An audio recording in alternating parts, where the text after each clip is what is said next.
Actually,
Welcome everybody to Critical Mass. I'm your host Rob, and my guest today is Zeek Arkham.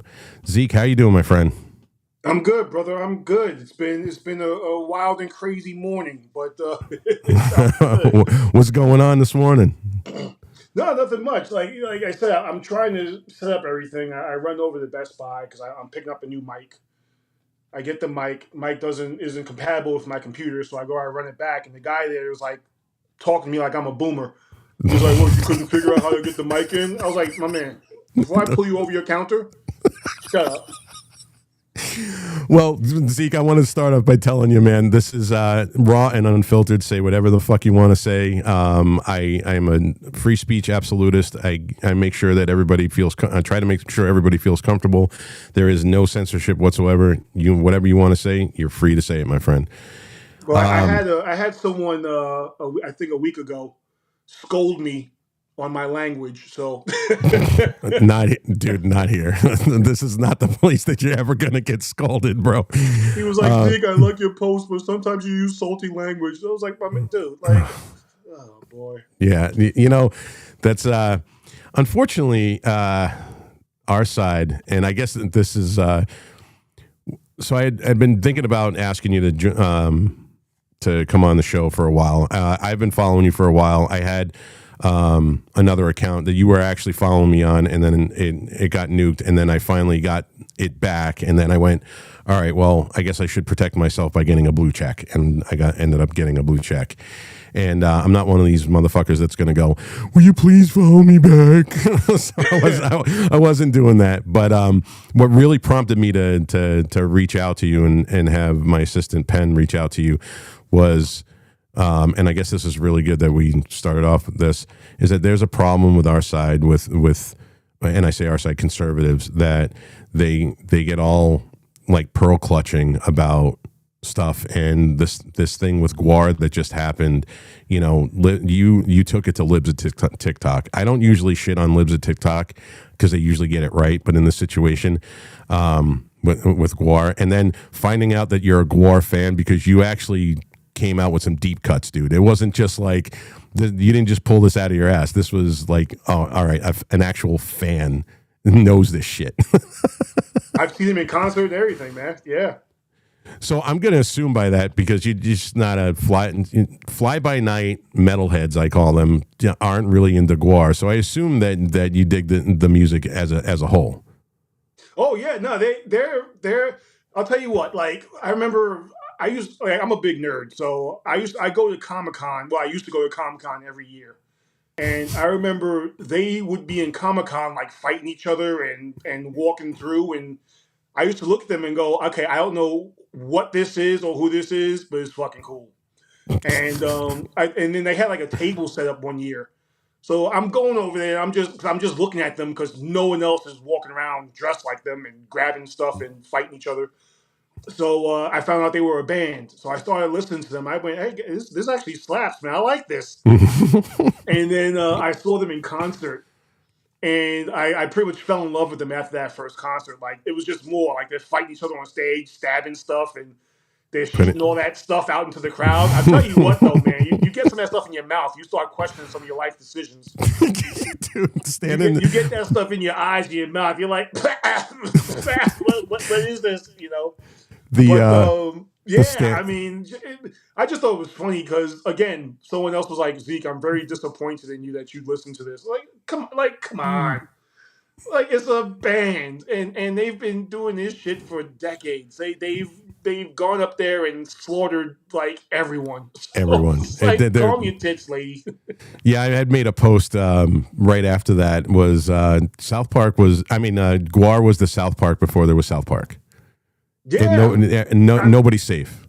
I mean, but like, you're right though. Like, outside really needs to like start getting mad about the right stuff. I mean, I still remember Bikini Gate from a couple years ago. Oh God! And like I just like, you got some like grandmother from Middle America who's I don't appreciate this. They made this for conservative men. They're trying to steal my husband. Listen, Ethel, no one's trying to steal your husband. Okay, calm down. Like, they're not. You're not looking at Snatch Live on a camera somewhere. Like, they were actually like pretty conservatively dressed for a quote unquote bikini calendar. Like, it wasn't like I'm looking at this and I'm like, holy shit, dude, I can't look at this in public. Like, it was very tastefully done. But from the outcry from conservatives, that's why I started calling myself a conservatarian, because I was like, okay, listen, I don't know if I can be aligned with this, because this is like pearl clutching to the next degree. Like, God forbid they're pretty and they're wearing not even like, it wasn't even like bikinis, like. Someone had what was like in like, it was a one piece apron, like with like a short skirt, like come on, like, really, this is what we're getting mad about? Yeah, unfortunately, you're right, dude. It's the puritanical pearl clutchers that make it that sometimes I'm not averse to saying that I feel politically homeless, because listen, man, I'm Gen X, and I grew up in the Bronx, and then after that Yonkers, and I listened to metal growing up. And I remember the fight that we had with the PMRC and Tipper Gore, and exactly. you know exactly what I'm talking about. Yeah. And that's literally Tipper Gore and the PMRC, and my music is what made me vote conservative my entire life. Like, at 18, I voted for Ross Perot. I mean, it was my first time voting. So I've always been, have conservative values, but at the same time, I don't get offended by shit. And I think that we've spent so many years shitting on the left for being offended and having safe spaces. For us to pull the same bullshit just drives me nuts, man. I can't hang with that shit. Like, and if people get offended by the shit that I say or the things that I believe in, listen, I got no time or tolerance for you. We're supposed to be the tougher, party. We're supposed to not be offended by things. And then, you see something like this Guar thing happen, or like, Bikini Gate, or any time that any of our side goes, oh yeah, no, this is offensive. I mean, listen, I love Libs of TikTok. I think she's doing great work. Yep. I just think she got it wrong that one time. Listen, I've been wrong before, you know what I mean? But I just thought it was funny, like the comments. So like, oh my Lord, how could they do this? You know, this is inciting and violence. No, I'm like, Guar has done that to literally everyone. Obama, Everybody. Hillary, everyone. Bill Clinton, everyone. You know what I mean? So it's like, they Did did to you Mike see Tyson for Yeah, crying out loud. they You know? did, and Mike loved it, and Mike Yeah, loved Mike it. Tyson thought it was hysterical. So Yeah, I mean, they do it to everyone, and then like the person who was like, "Zeke, I'm so disappointed in you." I said, "Wait till you find out." I listened to a band called Cannibal Corpse, and they literally have a song called "I Come Blood." So I mean, it's Cannibal Corpse is fucking great, dude. And see, this is what I'm talking about. You're a metal fan, and I just want think it's funny with Cannibal Corpse, like.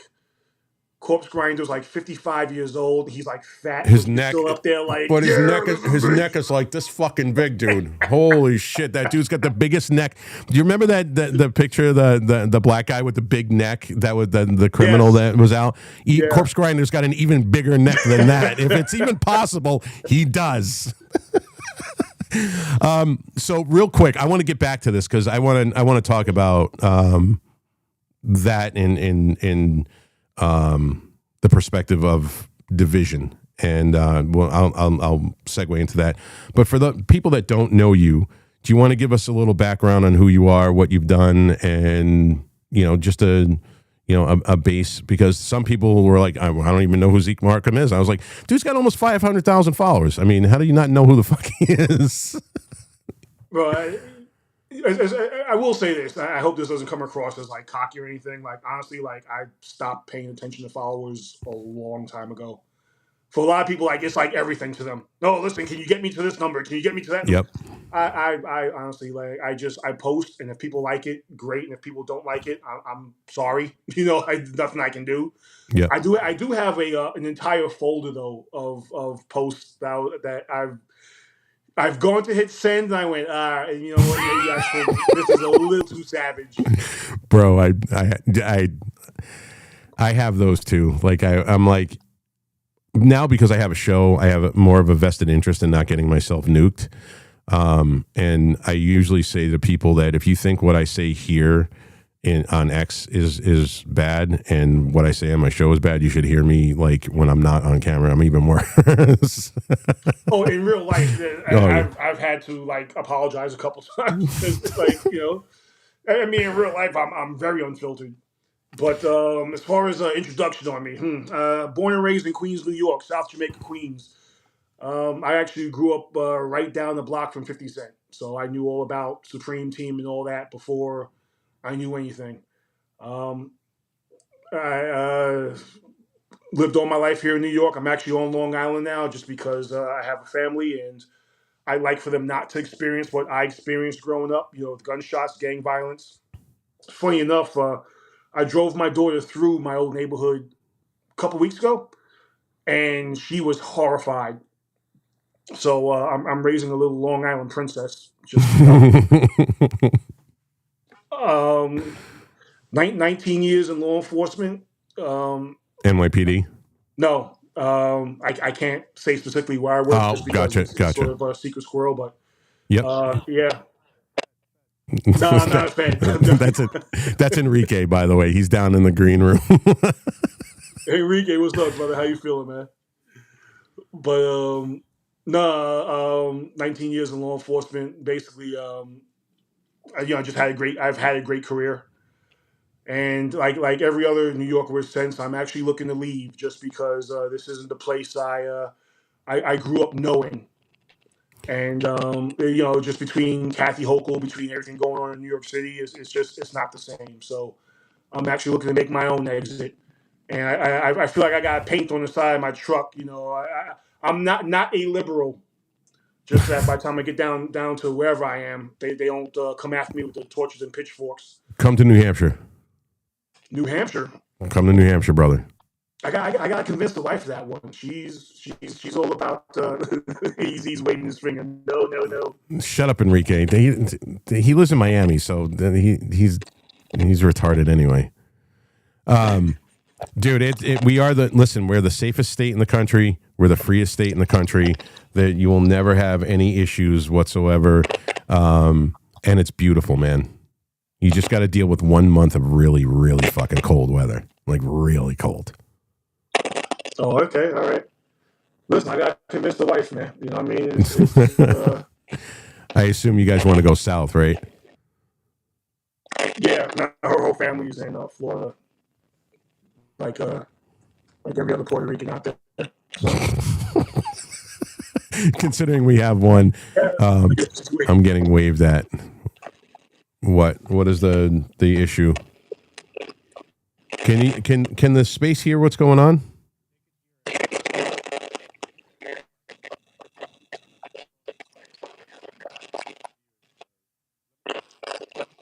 A second.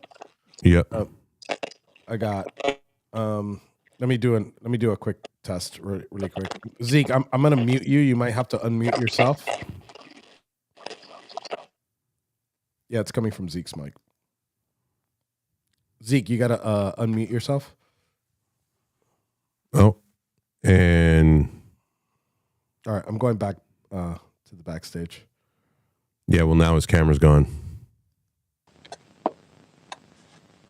He disconnected his mic. So usually when you do that, it doesn't sound good. Oh, no. He's gone now. Remove him off the screen for a second. He'll come back in. All right. Well, I hope you guys are enjoying this. I'm actually not having technical issues myself today, which is fucking shocking. There he is. Zeke's back. All right, Zeek. Welcome back. I'm backstage. And he's frozen.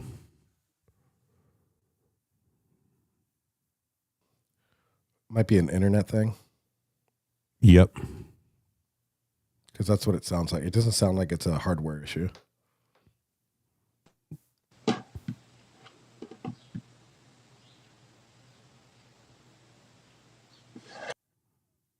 During this pause, if you guys could keep sharing out the space and the live, I put it up in the nest. Share both of those out for us, please. Thank you.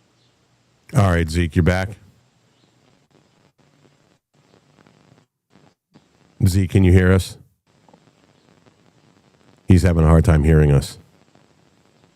It's is he on his phone? Yeah, he's on his phone. Oh, that's why.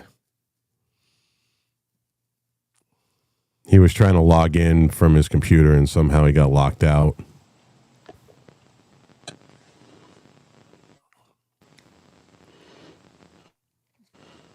Yeah.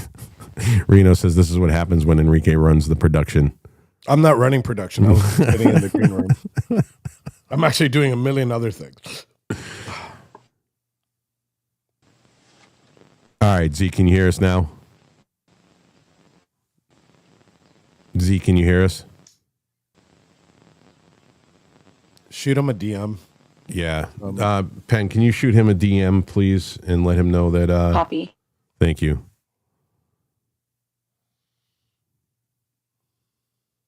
Well, while we're waiting, I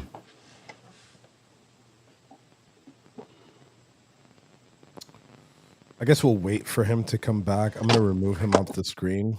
We're still going to hear him in the background, I guess. Yep. Do you want me to have him go all the way out of the studio and come back in and see if that helps? Yeah. I think that's what he's doing anyways. Yeah. Actually, tell him try to restart his phone. Okay. That sometimes works. It also depends on the browser he's using on his phone. I don't know if it's Safari or Chrome. There's one of them that has a problem.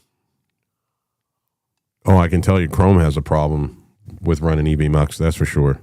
I mean, I guess while we wait for him, Chrome on the phone. I guess news, because I guess this is also I wasn't planning on doing the news brief today, but regardless of the fact, like I guess the news from yesterday, the 274 or 75 FBI assets and agents that were on the ground that day.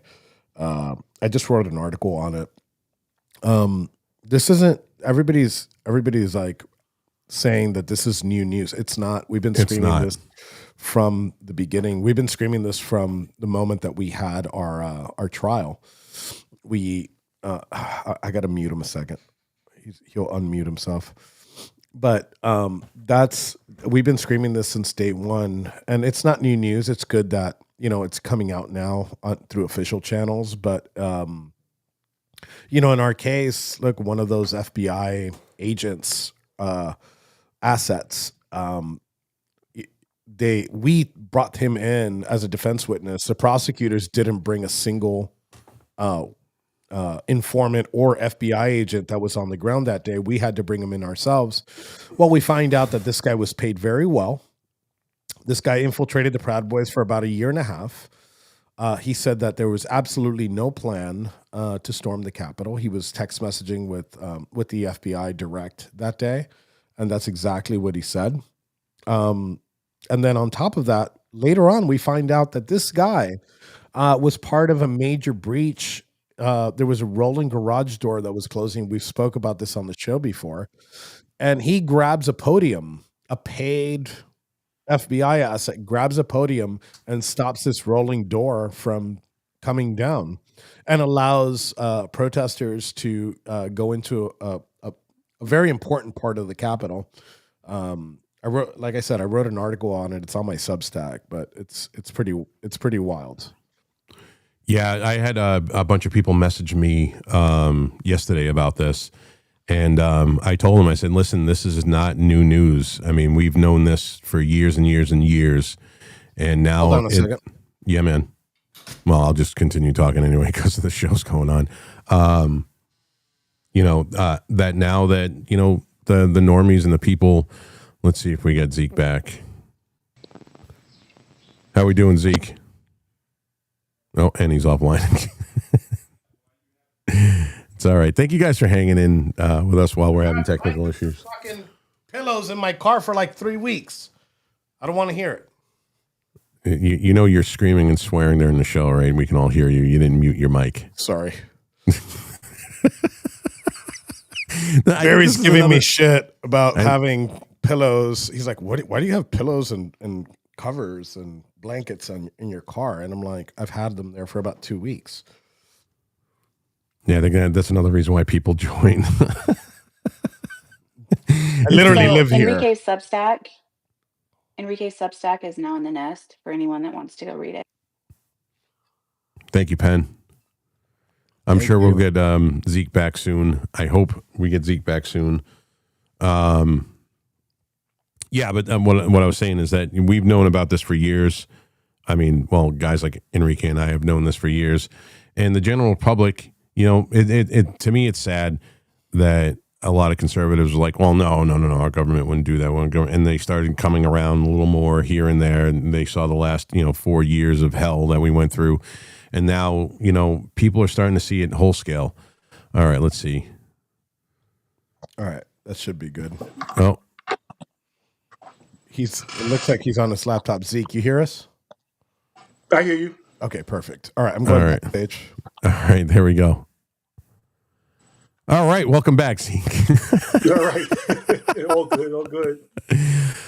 So we left off with 19 years of law enforcement. You live in Long Island, and I'm trying to get you, we're trying to get conservatives up to New Hampshire. We have this thing called the Free State Project, and I bought 18 acres on a mountain, and I have a 3-gun course on my property, and I just love living here. We are the only state in the country that allows carry on school grounds. Teachers can carry, and I also believe that it's another reason why we're the safest state in the country. I don't know if you want to give me 18 acres, though, man. Like, I'll go full feral. You know what I mean? Yeah. Like, There's a house for sale in this town called Freedom. It's 47 acres.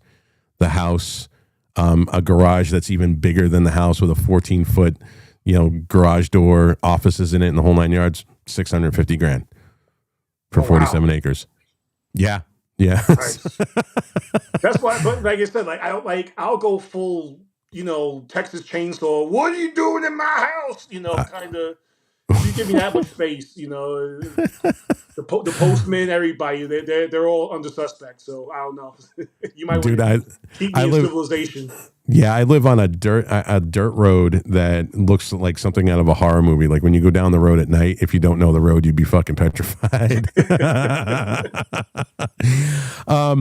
So I gotta ask. You obviously talk about what you can.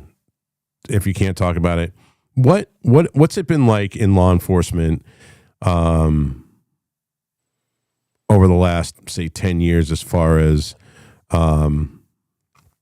like the DEI woke culture? Has that affected you, like what things you can do with, like, say, Antifa, pulling bullshit in the city? And I don't know if your law enforcement background had you doing stuff like that, but I mean, I remember growing up. I grew up in Giuliani's New York.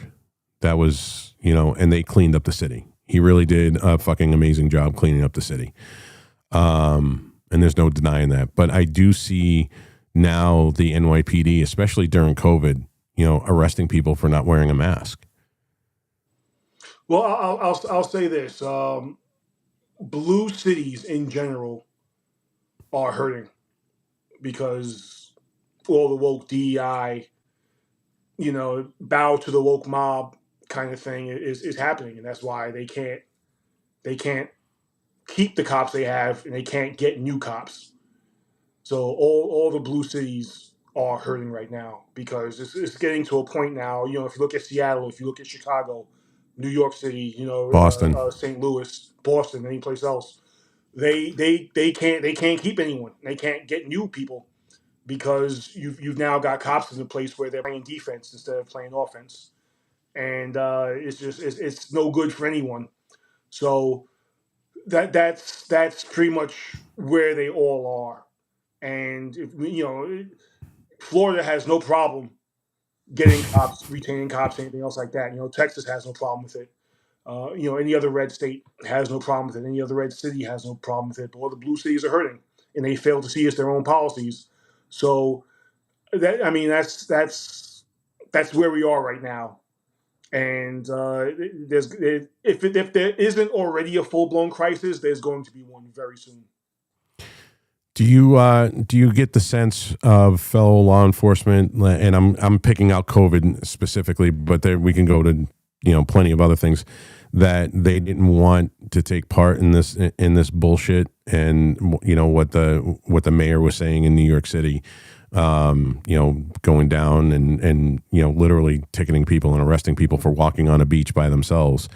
Did you get the general sense that they weren't for it, but because they didn't want to lose their job? Is this what's going on right now? Yeah. I mean, were there cops who wanted to enforce it? Yeah. Unfortunately, there are liberal cops out there. I know a few, and we got into a bunch of heated arguments over it.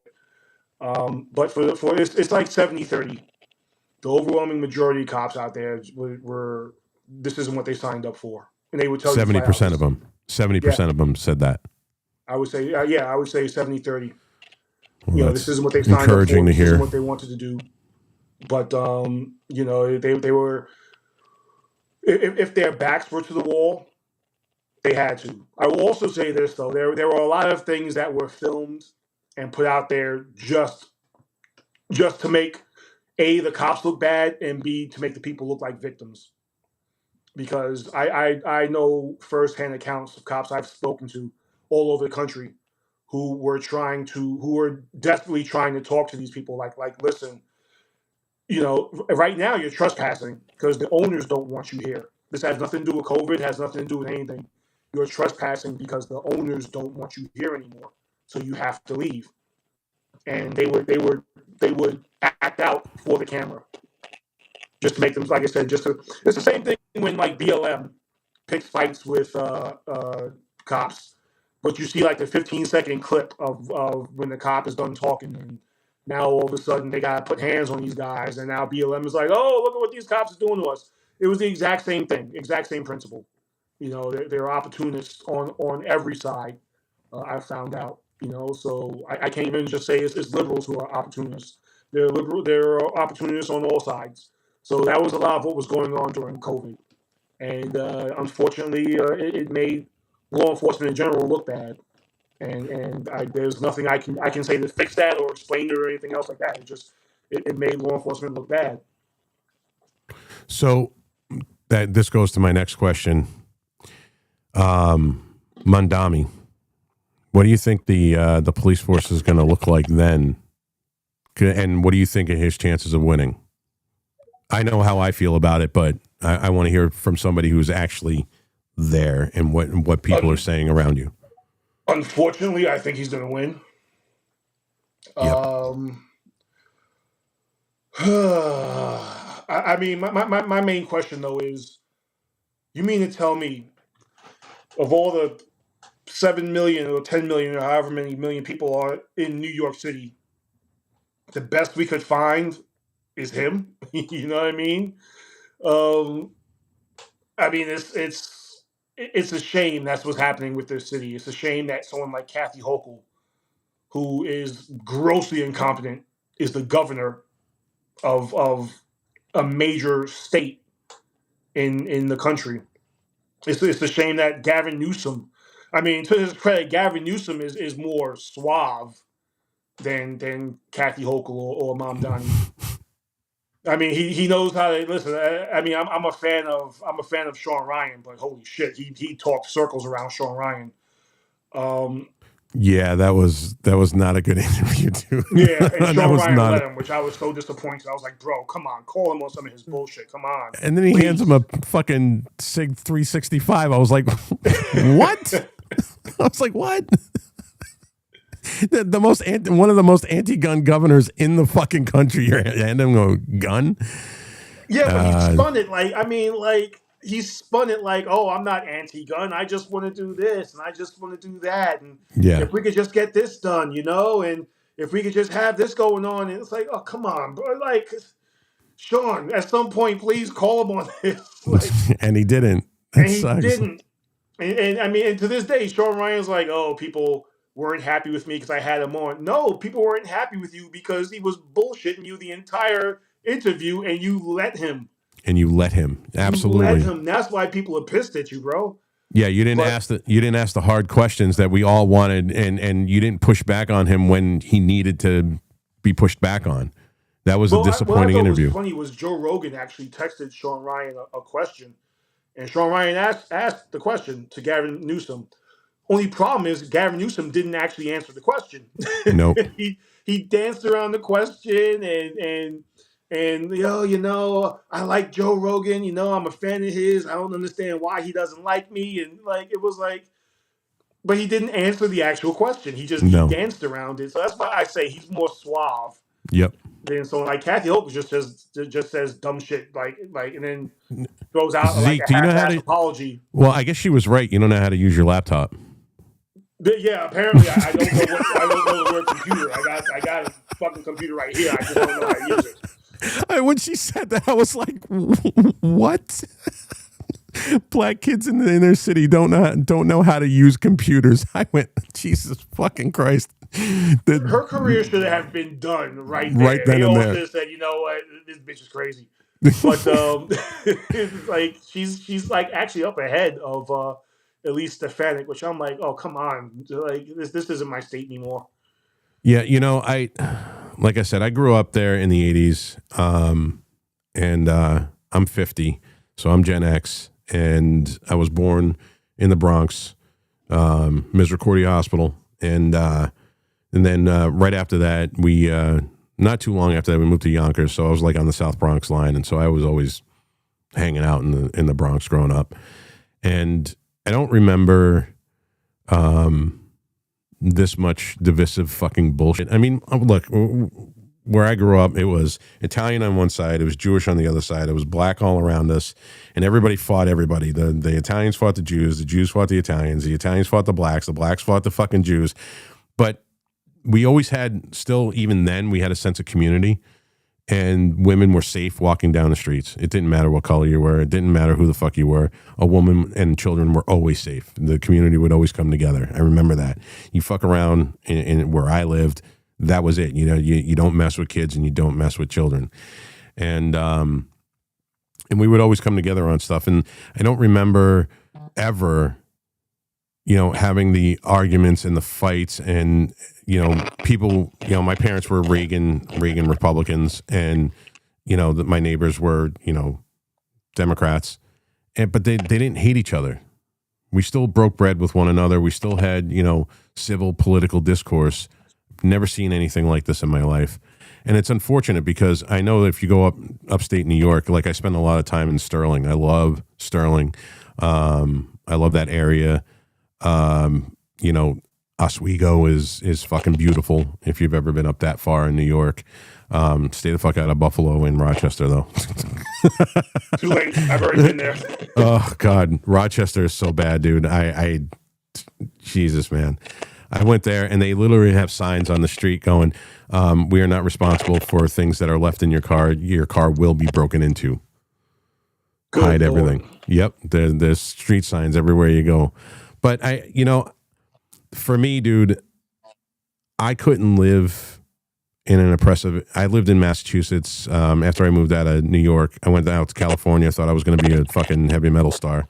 That didn't obviously work out. And then on my way back, I went to Massachusetts, and I lived in Massachusetts for 27 years. And now they have the worst governor that state has ever seen, Maura Healey. She is literally Kathy Hochul on crack. You're breaking up again there, brother.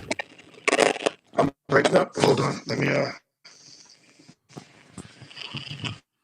Oh, that might be me. Let me see if I can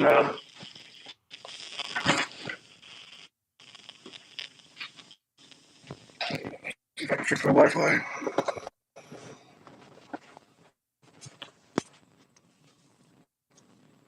Is that better? It's still coming in a little crackly. So let me see. All right, so I just muted your microphone. Yeah, it's definitely coming from your end. It's all right. Let's see. I sent you an unmute request.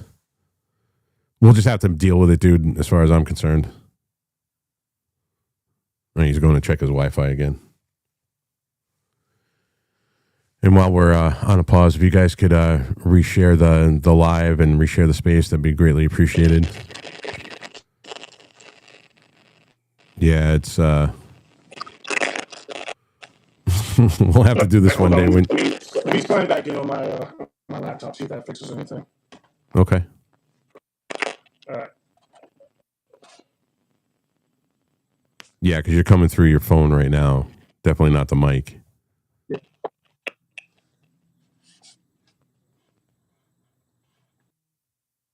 All right, so he disconnected. He's going to try to sign in on his laptop and come back in.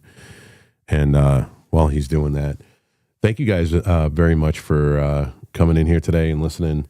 I know it's not my normal time, and there's a lot of other spaces you guys could be hanging out in, and you chose to be here, so I truly appreciate you. Thank you. I guess this would be a good time to shamelessly self-promote. So I don't do the subscription thing. I don't even try to do the subscription thing. I'm not a reply guy. I don't, like Zeek said, he doesn't care about followers. I don't care about going out there and actively trying to get followers. The 5,600 people that do follow me now, I think that they're solid motherfuckers that are here for the cause. And, I do appreciate every last one of you. But that said, I put a lot of time and effort into this. And I would like to make this something that, you can't do everything for free. So I do believe that my voice should be for free, much to a lot of people's chagrin. A lot of people are like, no, dude, you should be paid for speaking. I'm like, no, I don't want to do that. I don't believe that. I think that, for me, subscriptions and chasing, followers and worrying about views and clicks and likes and all that bullshit to get paid. I don't want to be an influencer. I want to, do what I do, but there is a way if you really want to help support me, and the studio, 1776.shop. We have the hats have been launched. I'm wearing one of them now, the black with the white. And, this is the OD green and black. I think that's probably the best looking one. And then we have this one, which is black multicam with the the black critical mass, so it's subdued and it looks fucking cool as shit too. I love that one. So if you want to support me in this endeavor, if you want to support the studio, we got plenty. We have Enrique just launched the fuck Antifa shirts again, which are awesome. Actually, no, it says death to Antifa, so that's pretty funny. My shirts are up, and then I'm hoping by the end of the week we will have the final version of the sweatshirts. They're going to be fucking really badass. They're going to say zero fucks up the arm. If you're ballsy enough to wear one of those, that's great. They're going to be the heavyweight Sport Tech ones that are, winterproof, and they're going to look fucking great. So hopefully we'll get those done. Oh, looks like Zeke's back. And you're on your laptop this time. I'm on my laptop this time. Oh, shit. And the microphone's working. Tell that little microphone's working. Tell that motherfucker I ain't a boomer. Fuck you. Shit, man.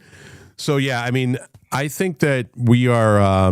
And by the way, thank you guys very much for the people that did order hats. I truly appreciate you. Thank you. And like I said, the sweatshirts are going to be done this week, I hope. I'm praying. I'm shamelessly self-promoting my hats and and then the shirts on our shop, dude. Go for it, bro. Go for it. I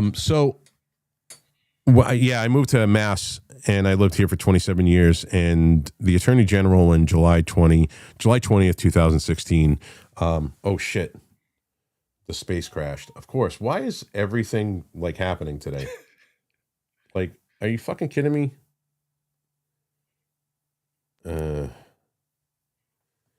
So yes, and the space just crashed on me too. God, I love X spaces. So Massachusetts, I know you remember in 94 when they did the assault weapons ban, and it was for 10 years, and it was supposed to sunlight after 10 years. The FBI was supposed to get their data on AR-15s being used in crime, being committed in crimes. Massachusetts chose to extend that. So, but they had a very small purview of what those guns were. They were named like Bushmaster, Colt, and Kalashnikov.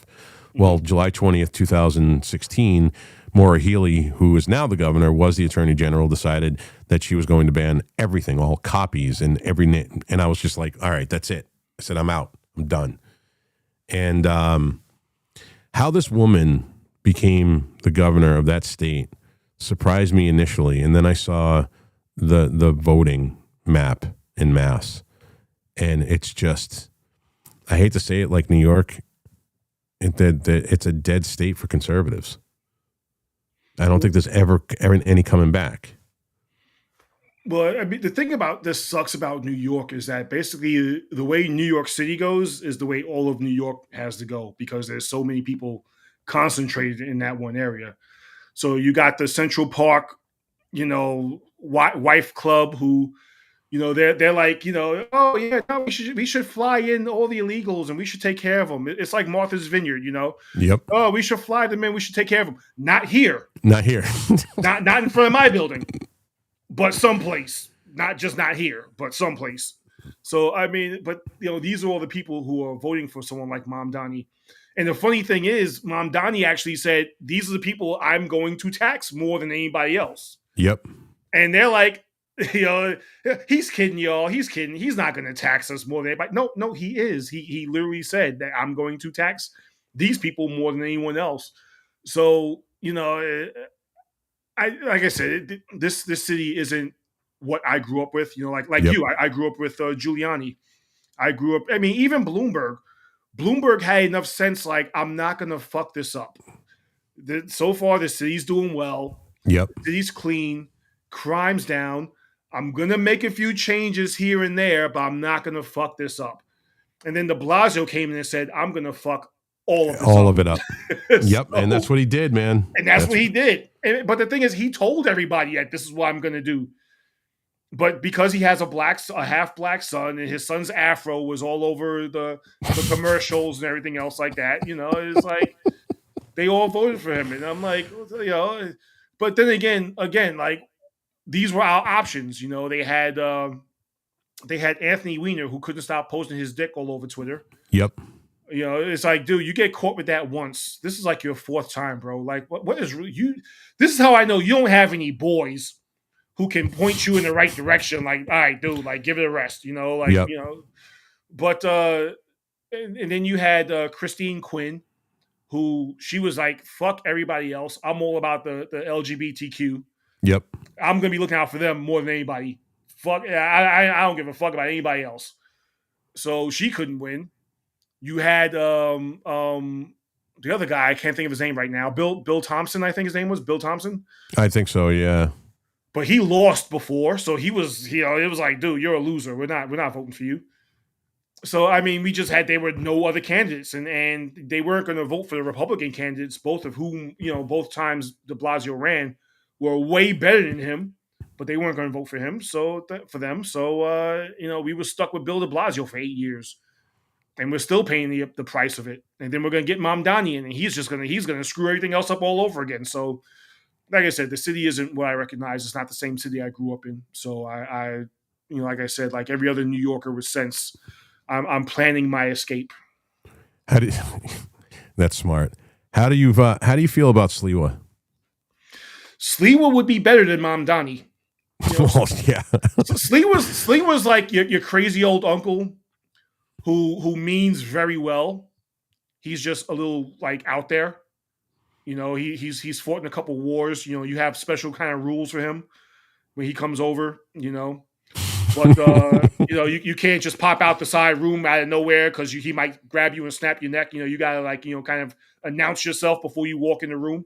He's that crazy old uncle. Like I had an uncle who fought in Vietnam, and we had special rules for him too. You know, he got shot in the eye and never wore an eye patch, so he was like scaring little kids with his eye like half missing. But you know, Slee was like that. He means very well, and I think he'd be a great mayor. If I could vote for him, I would. But he's got to work on presenting himself better. I think he's got to work on looking a little bit more polished, in my opinion. But I think he'd make a great mayor, way better than Mamdani. There's no doubting, especially in your eyes and in my eyes too. I mean, I remember I met him once when I was a kid, but there's no doubt that he loves New York. He loves that city. He wants to clean the city up, and he would do everything in his power to make sure that, you know, to bring the glory back to New York City. There's no denying that. He's already been doing it. I mean, who else? Like the Guardian Angels. I remember seeing them back when I was a kid in elementary school, all on the subways hanging out with the little red bandanas. Like, he's already been doing it. So I mean, the dude might as well just give him the job. You know. Yeah, he's literally sacrificed his entire life to making that city better. Yeah, and I don't think there'd be anybody. He definitely make a way better mayor than Mamdani, who just wants, you know, his entire platform is I'm a socialist and I'm going to give away free shit, and everybody's like, oh, okay, that makes sense to me, you know. Yep, we're going to tax all the bougie white people in Staten Island and everywhere else, and they're going to pay for you know, all of your free shit and, you know, bread lines. And like, I would never in a million motherfucking years ever think that I would see socialism like that on the scale that they are literally out there pushing it. Like, right in your face, we want you to be able to go and stand in fucking bread lines and get your food for free. I would have never thought that I would have seen that in the streets of New York or this country anywhere. My thing is, like, to every socialist out there, you see how dumb AOC is. You know, like AOC is like that cute chick that you're speaking to. Like, you know, you go to the club, you go to the lounge, you're speaking to her 4:00 in the morning, and she's just saying like all the dumbest shit, and you're just trying to get laid, so you're just like, yeah, okay, nah, that makes perfect sense. Yeah, no, absolutely, yeah, no, it just, you know, I hear everything you're saying. You know, she's that. You know. Then you got Grandpa Bernie, who I love how Joe Rogan just took him apart. And and you knew it was like hard for Joe Rogan because he was a Bernie bro. Yep. But it was like, he's like, you know, oh, Trump shouldn't be getting $1 billion in order to run his campaign. And Joe Rogan's like, well, how much did Kamala get? and Bernie's like, well, I don't have all the facts. Yeah, you never have all the facts, Grandpa. No. Go sit your ass down. So like these are like the matrons or the heads. I don't know what to say. Like, these are the heads of your party. Is this really who you want to be associated with? So They keep so winning. yeah, somehow they keep winning. I mean, I blame the educational system. I blame the teachers unions and all that. So Because common sense just went out the window a long time ago. So I get into an argument with people on, in New York. I truly believe that Lee Zeldin won. I would love, but I'm not there. So I can only see it from a certain perspective. You being there, I think something happened where it was so close that. Now, tell me if I'm wrong. How do you feel about that? Brother, I would love to agree with you. I would love to say there were some shenanigans and Lee Zeldin actually won. The problem is this state, not even this state, this city is really blue no matter who. You could be Satan. Show up, horns, cape, you know what I'm saying, pitchfork, and you're like, I'm Satan, and I'm on a Democrat ticket, and I'm going to run for governor of New York. And some of these people here in New York would just be like, okay, fuck it, we got Satan's our governor for the next couple years. And that's how they operate. It's actually one of the things I appreciate about the right. Like, we can call out our own. Yep. We do put country over party. You'll never see a bunch of conservatives or Republicans just like, I'm going to vote red no matter who or whatever it is, whatever slogan we can make up about that. We actually will call out our own. We'll call people rhinos. We'll call people, other things. But Democrats have almost like this like hive cult mentality where they're like, I don't care who it is. As long as they're a Democrat, I'm going to vote for them. They could be the most uneducated, like I said, AOC. They could be She's someone dumb. who gets up there and you just, after she's finished speaking, you're just like, oh my Lord, she's dumb. Like Jamal Bowman. If you ever hear him speak afterwards, you're like, you know what? I understand why he pulled the fire lever and so he get away with it. Like, I get it now because that's how dumb this guy is. How about your favorite target? Oh, Jasmine, Boquisha. Bro, dude, you go so hard in the paint on her. You know why? Because she's dumb as fuck. We all know Boquisha, especially me. Like I'm related to a bunch of Boquishas. You take them to the restaurant, and they're all embarrassing you. How many scripts I get with this meal? This Henny ain't strong enough. How much alcohol you putting in this? And meanwhile, you just sitting there like, oh my Lord. Oh God, what the fuck? You want to get up and just say to the waitress, listen, please don't just spit on my plate, okay? You can spit on their plates. Don't spit on my plate, please, okay? Here's $20, like just But that's like what kills me is that Sheldon Daniels, and I was out there a couple weeks for him speaking on his behalf. Like, he's so much more of a better candidate. He's from the area. He hangs out with them. Like, he was watching a fight later on after the rally, and he was in the neighborhood with them watching the fight. You know what I mean? Like, he's so much more of a better candidate. But because she's Boquisha, and you got these guys who are like, I'm gonna vote blue no matter who, like they're gonna vote for her. But you know what though? Someone explained something to me, and I said, you know what, that actually makes a whole lot of sense. I get called a house Negro all the time. Because I actually don't go with the whole Democrat machine. I get called a house Negro all the time. And someone actually pulled me aside and said, that's actually one of the best compliments they can give you, because it was the house Negroes who were the more educated. And it was the field Negroes that they kept stupid. So if these guys want to be a whole bunch of field Negroes, let them. And I said, you know what? That makes sense to me. That's cool. I'm cool with that. Wear it as a badge of honor. Yeah. You know, same way they call me an Uncle Tom. Like I actually read the book, dude. So you know, keep calling me an Uncle Tom. I'm cool with that. You know, I actually read the book, so I'm all right with that. The Democrat plantation. You know, when you get off of it, they fucking hate you, and you become the black face of white supremacy at that point. When they pulled that shit out, and it's like, dude, what the fuck did you just say? The black face of white supremacy. They called Enrique that.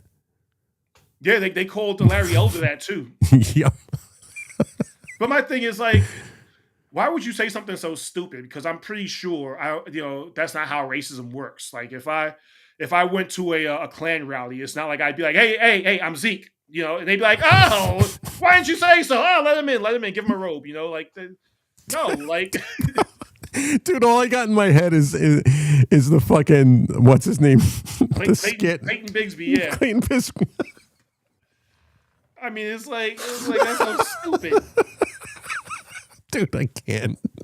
That was the funniest shit ever. Oh man, talk about the goat. So what's you know, when I hear Jasmine Crockett speak, I can actually watch my brain cells putting a gun to their head and committing suicide. Like I see that and I watch that happen in my head. It's so bad. It's like, you know, Ketanji Brown Jackson. That has got to be the dumbest Supreme Court justice I've ever heard in my life. She has no idea how to define what a woman is. When she first said that, when I first heard she said that, I said, no, she didn't. I said, this woman did not sit up there on national television in front of Congress and say she can't define a woman. I said, no. I said, man, you out of your mind. The guy who was telling me it, I said, man, no, that woman did not sit up there with her daughter sitting right behind her and say, I'm not a biologist. I can't define what a woman is. And I went home. Because I want to give people the benefit of the doubt. You know what I mean? Like, I try not to go in on people. And then I go home and people are sending me the video. And I said, this woman actually sat there and said she can't define what a woman is because she's not. I said, oh, Lord, this woman is stupid. The Supreme Court justice, whatever.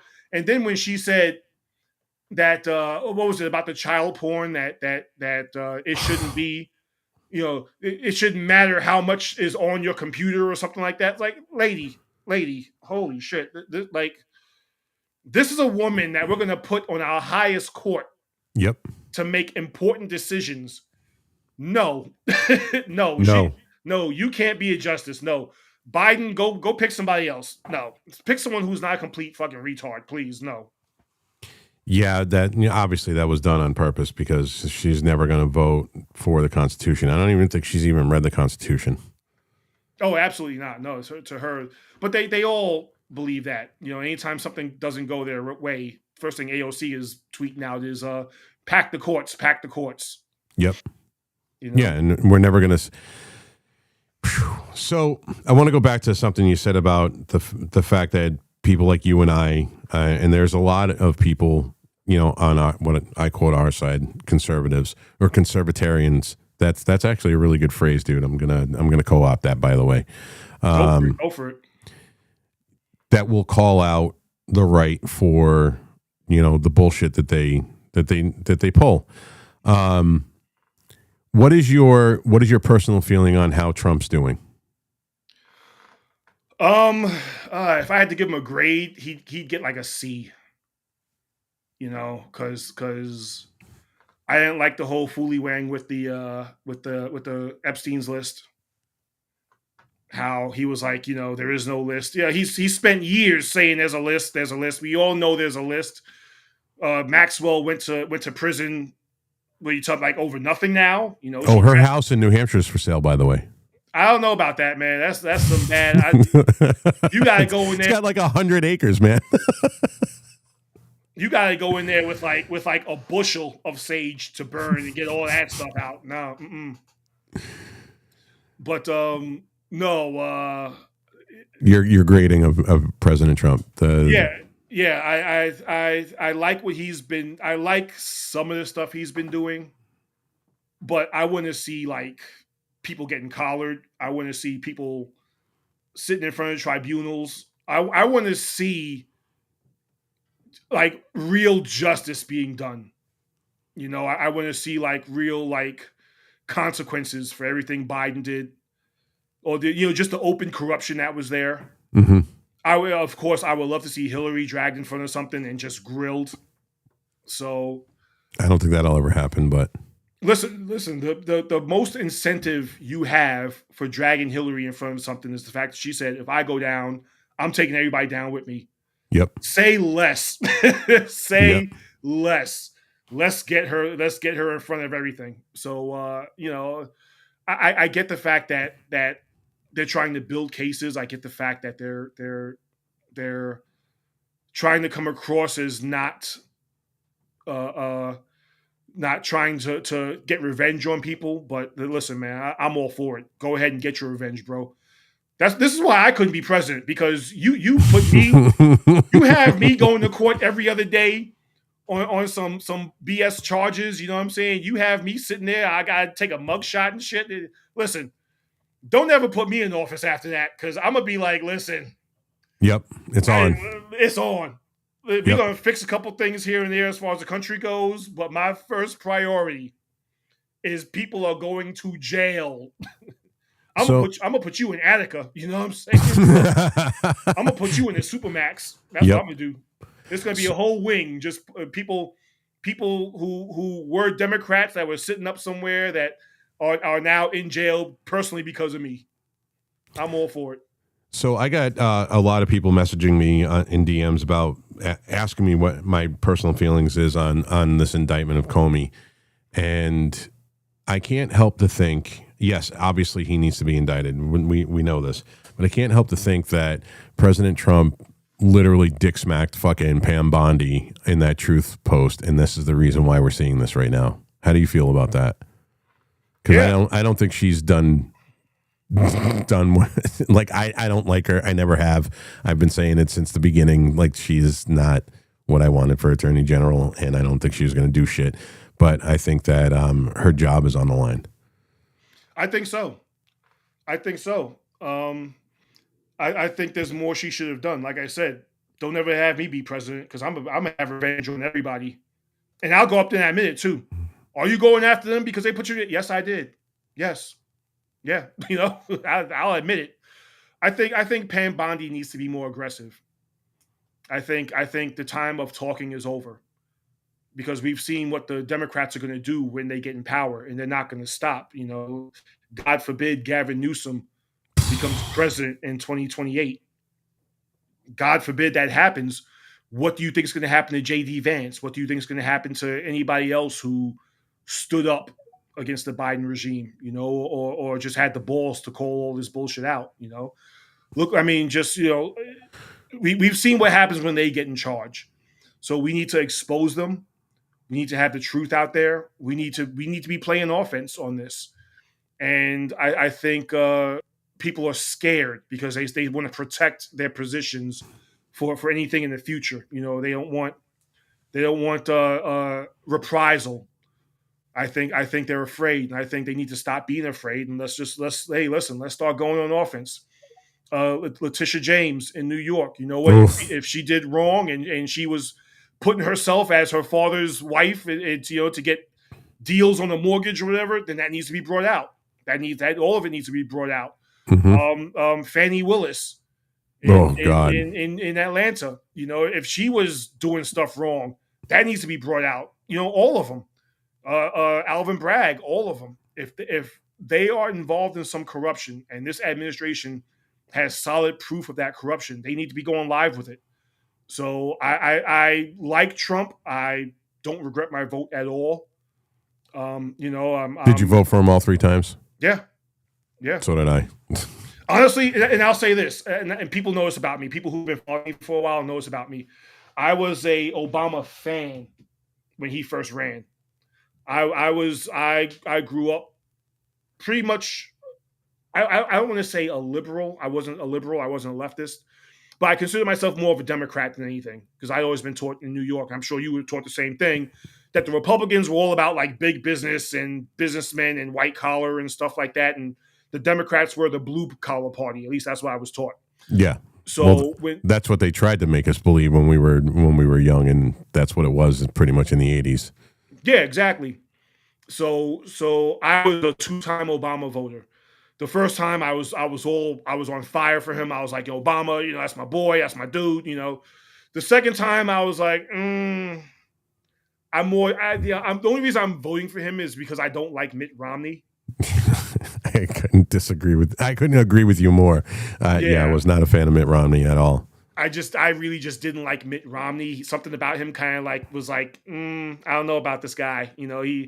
He might be on like a registry somewhere. I don't know. I don't know about him.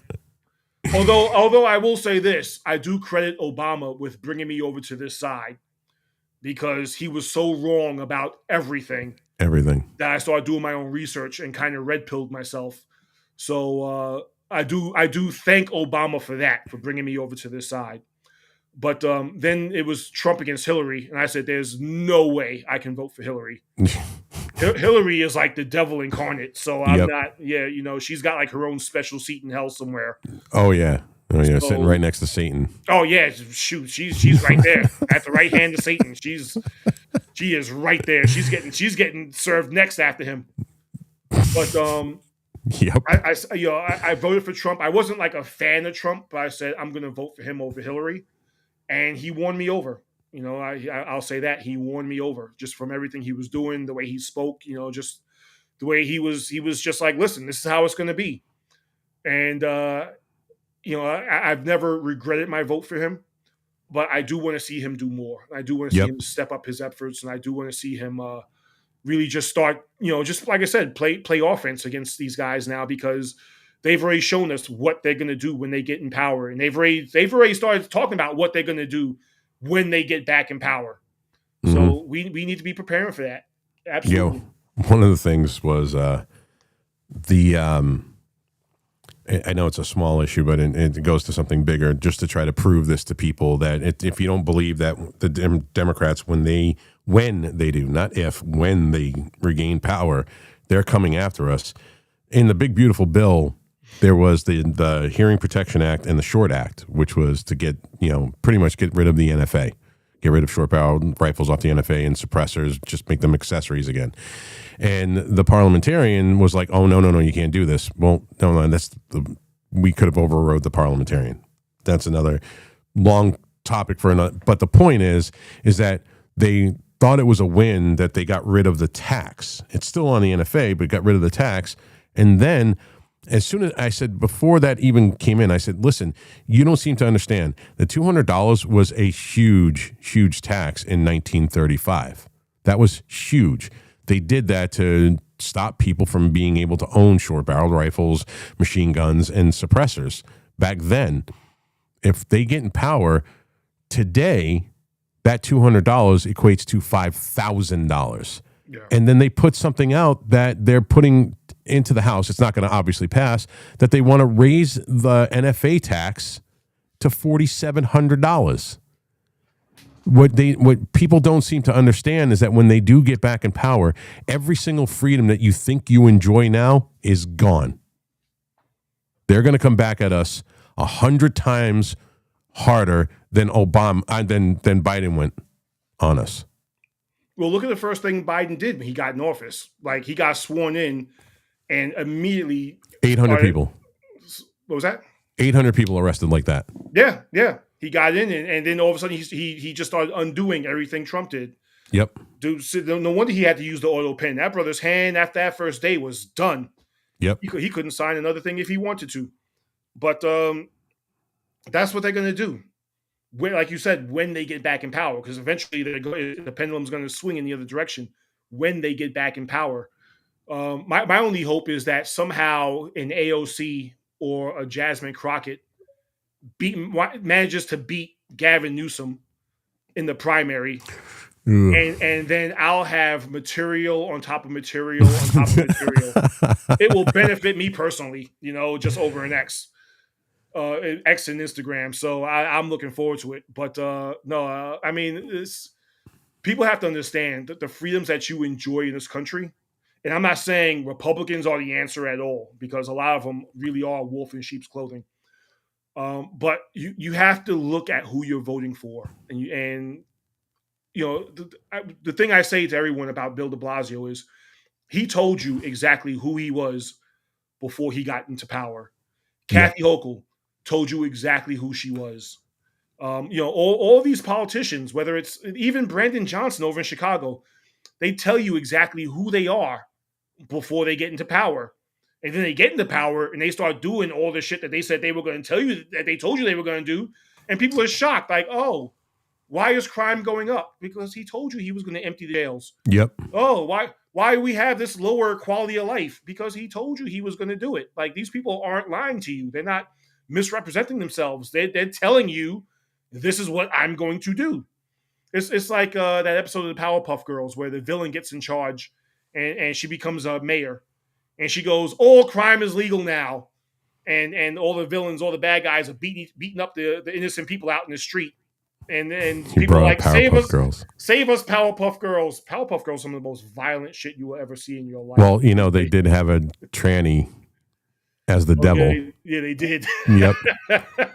Yep. It was called Shim too. That's his name, Shim. Yeah. And anybody that has daughters of that era that watched Powerpuff Girls, you look at this stuff and you go, I mean, dude, that's just like Ren and Stimpy. Like, yeah. Ren and Stimpy was very, very, very subversive with their fucking adult humor, dude. Oh man, I love the fact that you're a nerd. So I got a question to ask you about Obama, and I didn't see. I mean, obviously, there's always been, but I never really saw the racial division in this country get ramped up like it was during Obama. Would you say that's a fair estimation of his presidency? I think he divided us. I would say, yeah, just because. I mean, if you look at Trayvon Martin, it was they turned it into a racial thing immediately. Yep. And I don't think it was. Do I think George Zimmerman was just a little bit of like an overzealous neighborhood watch kind of guy? Yeah. I think he went a little too hard for me, because like I've dealt with neighborhood watch guys. I've dealt with guys who they feel it's like their job to stare down everybody on the block and make sure everybody's. I get that. I'm fine. But do I think it was a racial thing per se? No. Do I think Obama then gave BLM some sort of credence? He's all inviting them to the White House and hanging out with them and inviting Al Sharpton to the White House. And, he's like putting his arm around Al Sharpton. I think he had an opportunity to be a peaceful kind of guy and talk some sense into people. There was the Cambridge police officer incident where he said the cop acted stupidly and then admitted that he had no idea what happened. He just took the other guy, Henry Louis's Gates' side. Yep. There was the whole BLM thing with the Dallas shooting. They shot the 5 cops in Dallas, and he invited himself to the funeral and then basically scolded the cops on racial bias and all that. Which I told my wife flat out, listen, I don't care if a Klan member in full gear shoots me while a black church is burning down all around me. Do not invite Obama, Sharpton. I don't care how much they beg. Dude, if they are at my funeral, I will haunt you for the rest of your life. I promise you. I'm going full poltergeist. You're gonna see me crawling out the TV, everything. Like, don't do it. But he had an opportunity to try to be someone who brought everyone together, and he didn't. He took sides. He blamed people. He said the only reason people don't like me, as president is because I'm black. So he gave credence and he gave power. He gave a voice to people who were bona fide race masturbators. So I don't know who that is. Will you be my black friend? I think that's hysterical. That's Ash. She's based. She's good. She's a cool shit. But yeah, he gave them a voice and he gave them a platform, and that's where a lot of the division came in. Yeah, I hate to say. Well, I mean, listen, I didn't vote for Obama because he was black. Although that's what I'm told. See, that's the thing. Like I didn't.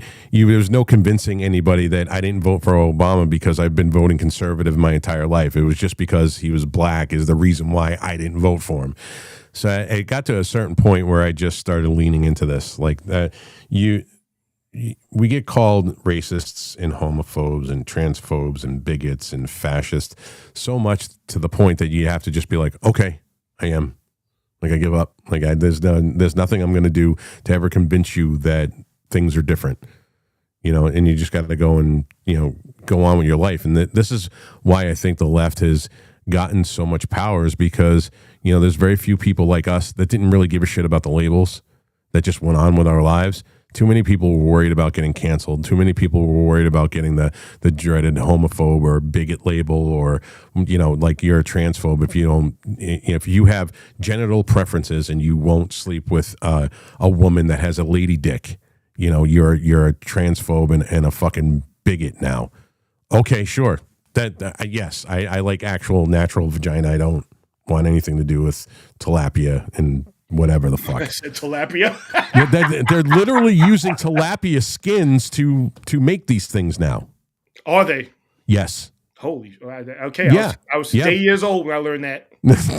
Bro, I'm telling you, it's that bad out there right now. Like if you say I don't want you talking about, butt plugs and dental dams with my 11-year-old in under the guise of health class curriculum, you're a bigot and a transphobe. If you don't, subscribe to the gender unicorn, that's an actual thing. Where they're teaching these kids about transgenderism. If you push back on that, now you're all of these things, and at some point you just got to go, yeah, I don't care. But unfortunately, they were able to gain the power that they gained because too many people just went like, oh my God, I can't be labeled this, so I'm just going to let it go, and we let it go for too long, and now we're at where we're at. We're around the same age, you and I. Remember, as bad as like the worst thing, quote unquote, the worst thing you would ever see in a school library was National Geographic, and they had like the Congo women, the big black titties, dude. Yeah, and their titties were all out, and you'd be like, dude, look, like bro, like look, and you and your friend like, oh my God, bro, yeah, that was like as bad as it got. And for the longest time, I thought that like no one in Africa wore a shirt. So I used to be like, I'm going to go to Africa one day. Like, this is like 12-year-old Zeek talking. I'm going to go to Africa one day, and I'm just going to be like in a mountain of titties. But that was like as bad as it got, Like, and it was like you always knew which National Geographic it was because it was like the most worn out one. Like, every boy in the school knew that was the one with titties in it. That was the one, yep. But that was as bad as it got. Now you've got these books. They're like graphically describing like the penthouse letters back in the day. Yep. Graphically describing what's going on under health, health and sexuality. Like what the fuck? Like what are we putting in our school libraries?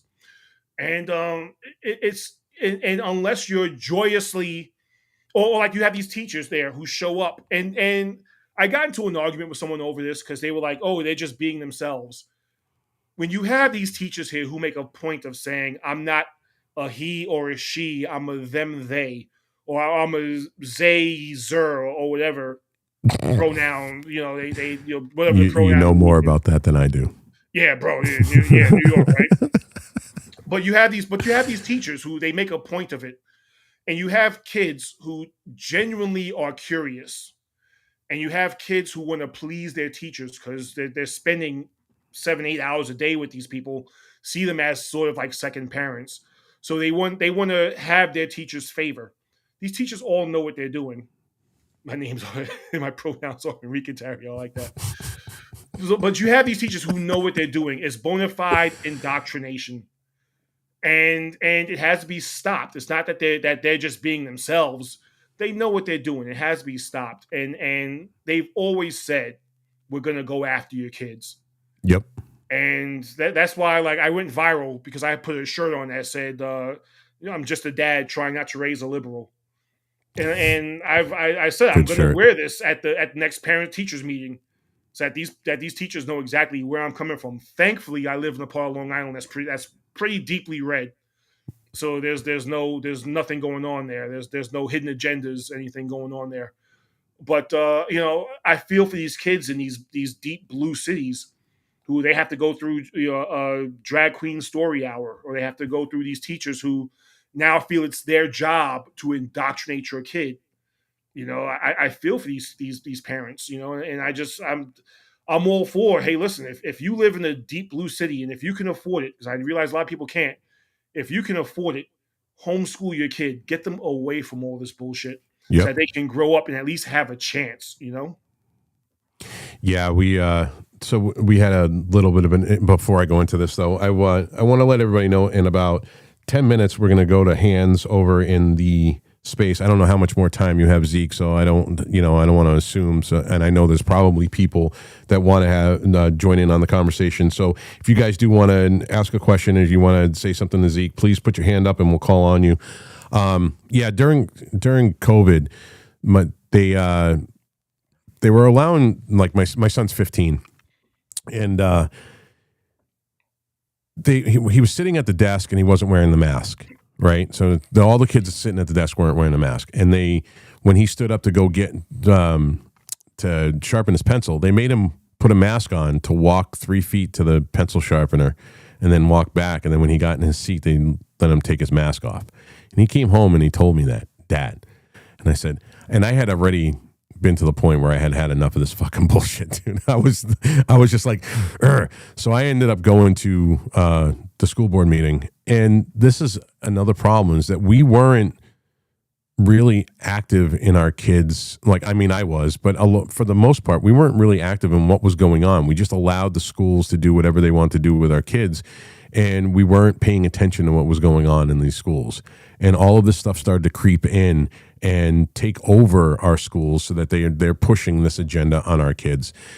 And I went to the school board meeting and I said, all right, I'm just letting you know right now, my son is never wearing a mask again. You will not segregate him. You will not punish him. You will not ostracize him. I'm telling you this right now and if you don't heed my warning, you make the choice whether you and I are in the papers tomorrow morning. And that's literally on fucking video. They videotaped me doing this. And I said, I'm not playing this fucking game with you people anymore. I said, COVID is here to stay. We need, and the fact that they can sit 2 feet from one another, but, and the superintendent looked at me and said, well, Rob, all we needed was parents' permission. Yeah. Why didn't you fucking tell us that before? This was all about subjugation and fucking power with you people. And I said, I'm not playing this fucking game anymore. And we just let them do it, dude. Well, COVID was retarded anyway, because it was like they got arrows on the supermarket store. Oh, God. And then you go to a restaurant and you have to wear your mask to the table. And then once you sit down, you can take the mask off, because COVID only gets you up here. You know what I'm saying? If you're standing, the COVID can get you. But once you sit down, the COVID has, we have a contract without COVID. It's not going to. And the same mask you've been wearing all day, you can just you take it off with your hands. You don't have to wash anything. Yep. Then you put the same mask back on, that you were just wearing before, because the COVID is polite enough to understand. You only have one mask on you. You're gonna need that mask all day. Like, it was so stupid, and just the people who who complied with it. I'm just like you're really that scared of everything. Is that really where we're at as a country now, where they're going to tell you, hey, listen, this disease that you have a 99.9 chance of surviving Yeah. is really only killing old people and fat people. So if you're old, sorry, there's nothing we can do about it. If you're fat, go out there and jog around the block a couple times, you'll be all right. You'll be fine.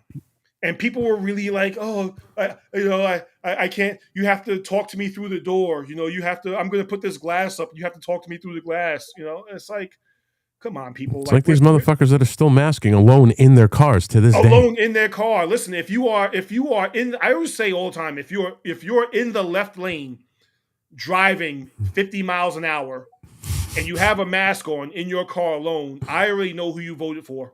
Yep. So move, okay? You and your coexist bumper, move. So. Oh man.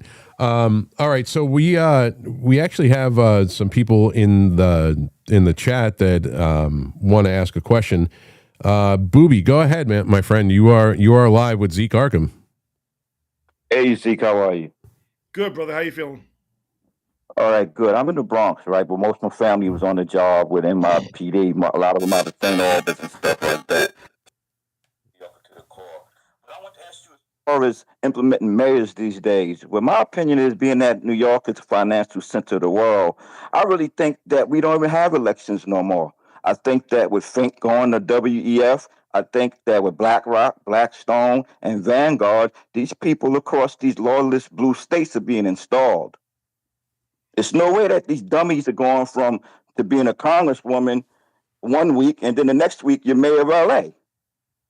These people are being installed, and I just want your take on, do we even have elections now, or everything is corporatized, whereas we don't even have a voice? These people they're unelected officials across the world, whether it be the EU, whether it be these three-letter agencies, that we really don't have control of nothing anymore. I think what it is they put the machine behind them. You know what I'm saying? Like Jasmine Crockett has a machine behind her. AOC has a machine behind her. Mamdani has a machine behind them. So they set it up where Well, what's the machine? Is it a name to the machine? the machine is just the money, bro. The money. I'm gonna have you here. I'm gonna have these people donating to you. I'm gonna put this over here. I'm gonna, you need TV time. Let's get you some TV time. You need people endorsing you, like high profile people endorsing you. I'm gonna call them and have them endorse you. So it's. I think that's what happens, man. And I think the real patriots, the real people who would make great representatives, we're up against a lot, especially in these blue cities. So I think, listen, do I think there was a lot of bullshit that happened with the 2020 election? Absolutely, 100%, absolutely. But I think for the smaller local elections where it's basically just a populist vote, I think they know how to get the machine behind the candidates who are going to be able to help them out in the future. I think AOC's got her little contracts behind the scenes. I think Mamdani's already setting up his contracts behind the scenes. We already saw with Hochul, the new Bill Stadium that she approved, and all the contracts that came with that, and all the money that people are going to have with that. We saw it flat out. Look at Biden and the corruption that was there. You mean to tell me his son was able to stumble into that Ukrainian company and make the money he could make? This dude was a crackhead. This dude still, something's off with him. But that was a travesty. Yeah, Hunter Biden, there's still something off with him. I wouldn't trust him to watch my dog. You know what I mean? I wouldn't trust him. I would no. He gonna sell my dog. So, but no. Steve, the crazy part is Steve Bannon has to go to jail or Navarro, and this guy literally puts his middle finger up to Congress, and nothing happens. He walks out of his congressional hearing. Nothing happens. Yeah, I mean, listen, man. There's a lot that needs to be done to put our country back on the right track. I don't think this is what the founders envisioned at all. So listen, man. I'm just as upset as anyone else because I see it. Thanks for answering my question. And also just want to tell you real quick, Rob, yourself and Isaiah Washington, man, you're the stand-up dudes, because you could be the type, you could have two followers, and if somebody has their hand up, you let them talk. A lot of these bigger accounts, they don't reply, and they don't even do that. So you should be commended how you give people equal time, no matter what the size of the account is. I really respect yourself and Isaiah Washington. Thanks, brother. I appreciate that, man. I mean, honestly, that's what I try to get back to everybody that messages me. Sometimes it's hard because I get a lot of messages, but I mean, especially like I'll go when this is over, I'll go and look at all the comments in the purple pill, and I'll at least try to like them. I want to let you guys know that I appreciate you being here. I really do. I don't want to feel like anybody thinks that I'm, I feel like I'm above anybody else because I'm just a dude that's talking behind a microphone right now. Anybody can do it. I just happened to be in a space one day and they were like, dude, we like the way you talk. And then Enrique was up my ass to do a show, but I'm just a regular fucking schmo. And, I appreciate you guys being here. And I think, Zeek said it at the very beginning. It's not even about followers. If people are along for the ride and they like your message, you got to appreciate them. And Zeek, I see, is somebody that, he's always interacted with me. And I got 5,600 fucking followers, dude. He's got almost 500,000. He doesn't act like an elitist, and that's and I think that more people need to do that. More people that are in a position like mine and Zeke's and everybody else. Our message is to try to bring back American exceptionalism, like bring back Western culture and get rid of this. And if we can make an impact on people and in the way they vote and things that they do to try to bring this back, then it's basically our job to do it now. And Zeek does it fucking amazingly, and I try to do it. And maybe one day I'll be on the level of Zeek when it comes to the amount of people that are following me. But I want it to come organically. I'm not going to be the fucking reply guy. I'm not going to be the I quote tweet every goddamn fucking thing that comes my way. I'm not going to do that. I'm going to sit here. I'm going to talk to you, and if you shoot me a DM, I'm going to most likely answer the DM. So, Booby, thank you, brother. I just want to say, honestly, that's the thing I'm most proud of. The fact that I've never been like, hey guys, can you get me to this, or hey guys, I'm 1,000 followers away from this. I've never been that guy. Yeah, I've never done that. It's you just want to talk, and like you say, you just want to get followers. I don't even like saying follower. You get friends organically. It's cool. Yep. It's Americans, fellow patriots who just like what you have to say, and I love that. Yeah, man. Corey, what is up, brother? What's up? Sorry, I had to step out for a while because I had to talk to my daughter. She was talking about relationship advice and everything, and now I'm on my way to work and whatnot. But thank you for having me up, Rob, and nice to meet you, Mr. Zeke. Appreciate you, man. Thank you. I hope everything's all the way. Yeah, thank you. I've seen that you posted about Serena when she,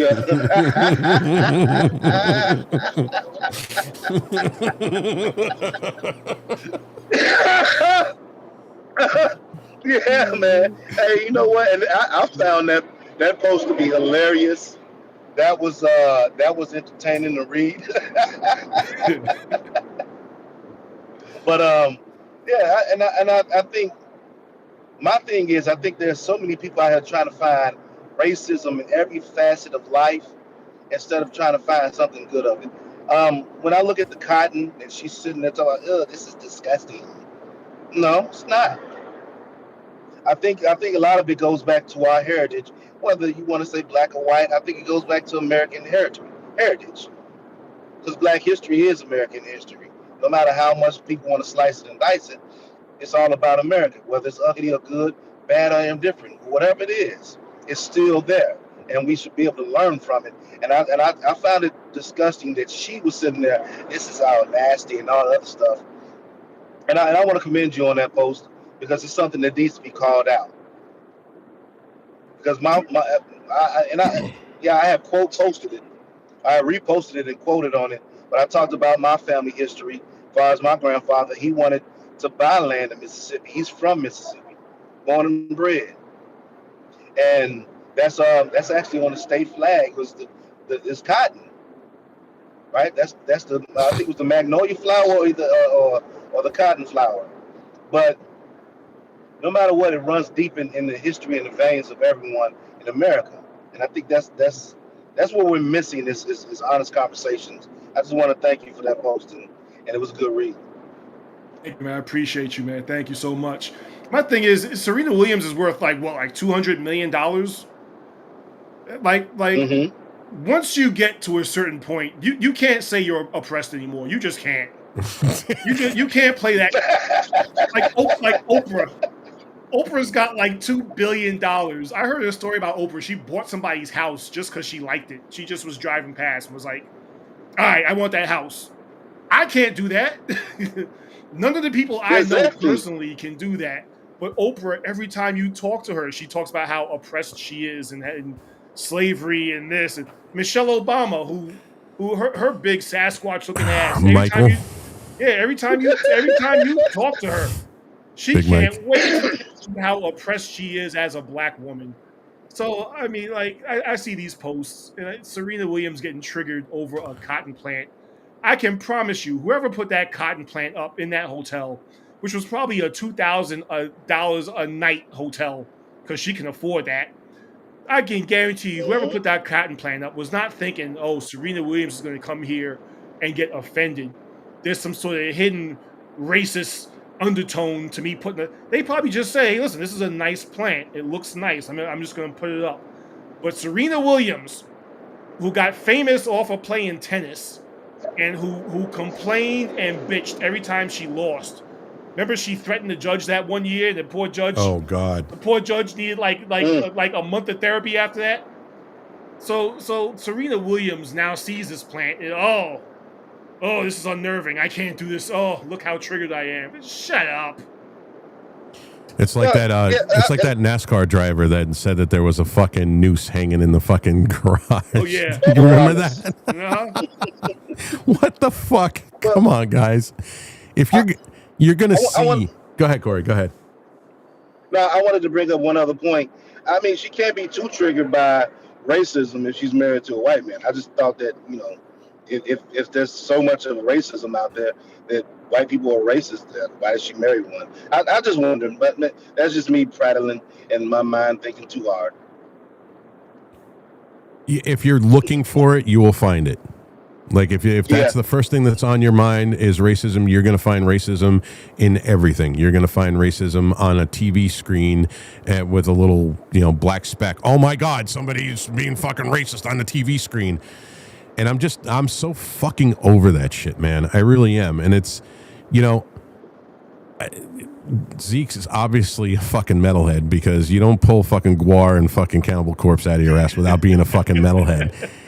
And listen, when I grew up, and I'm sure Zeek can attest to this too, is that metalheads and rappers were like united in New York, especially in New York. When you had Public Enemy using fucking, the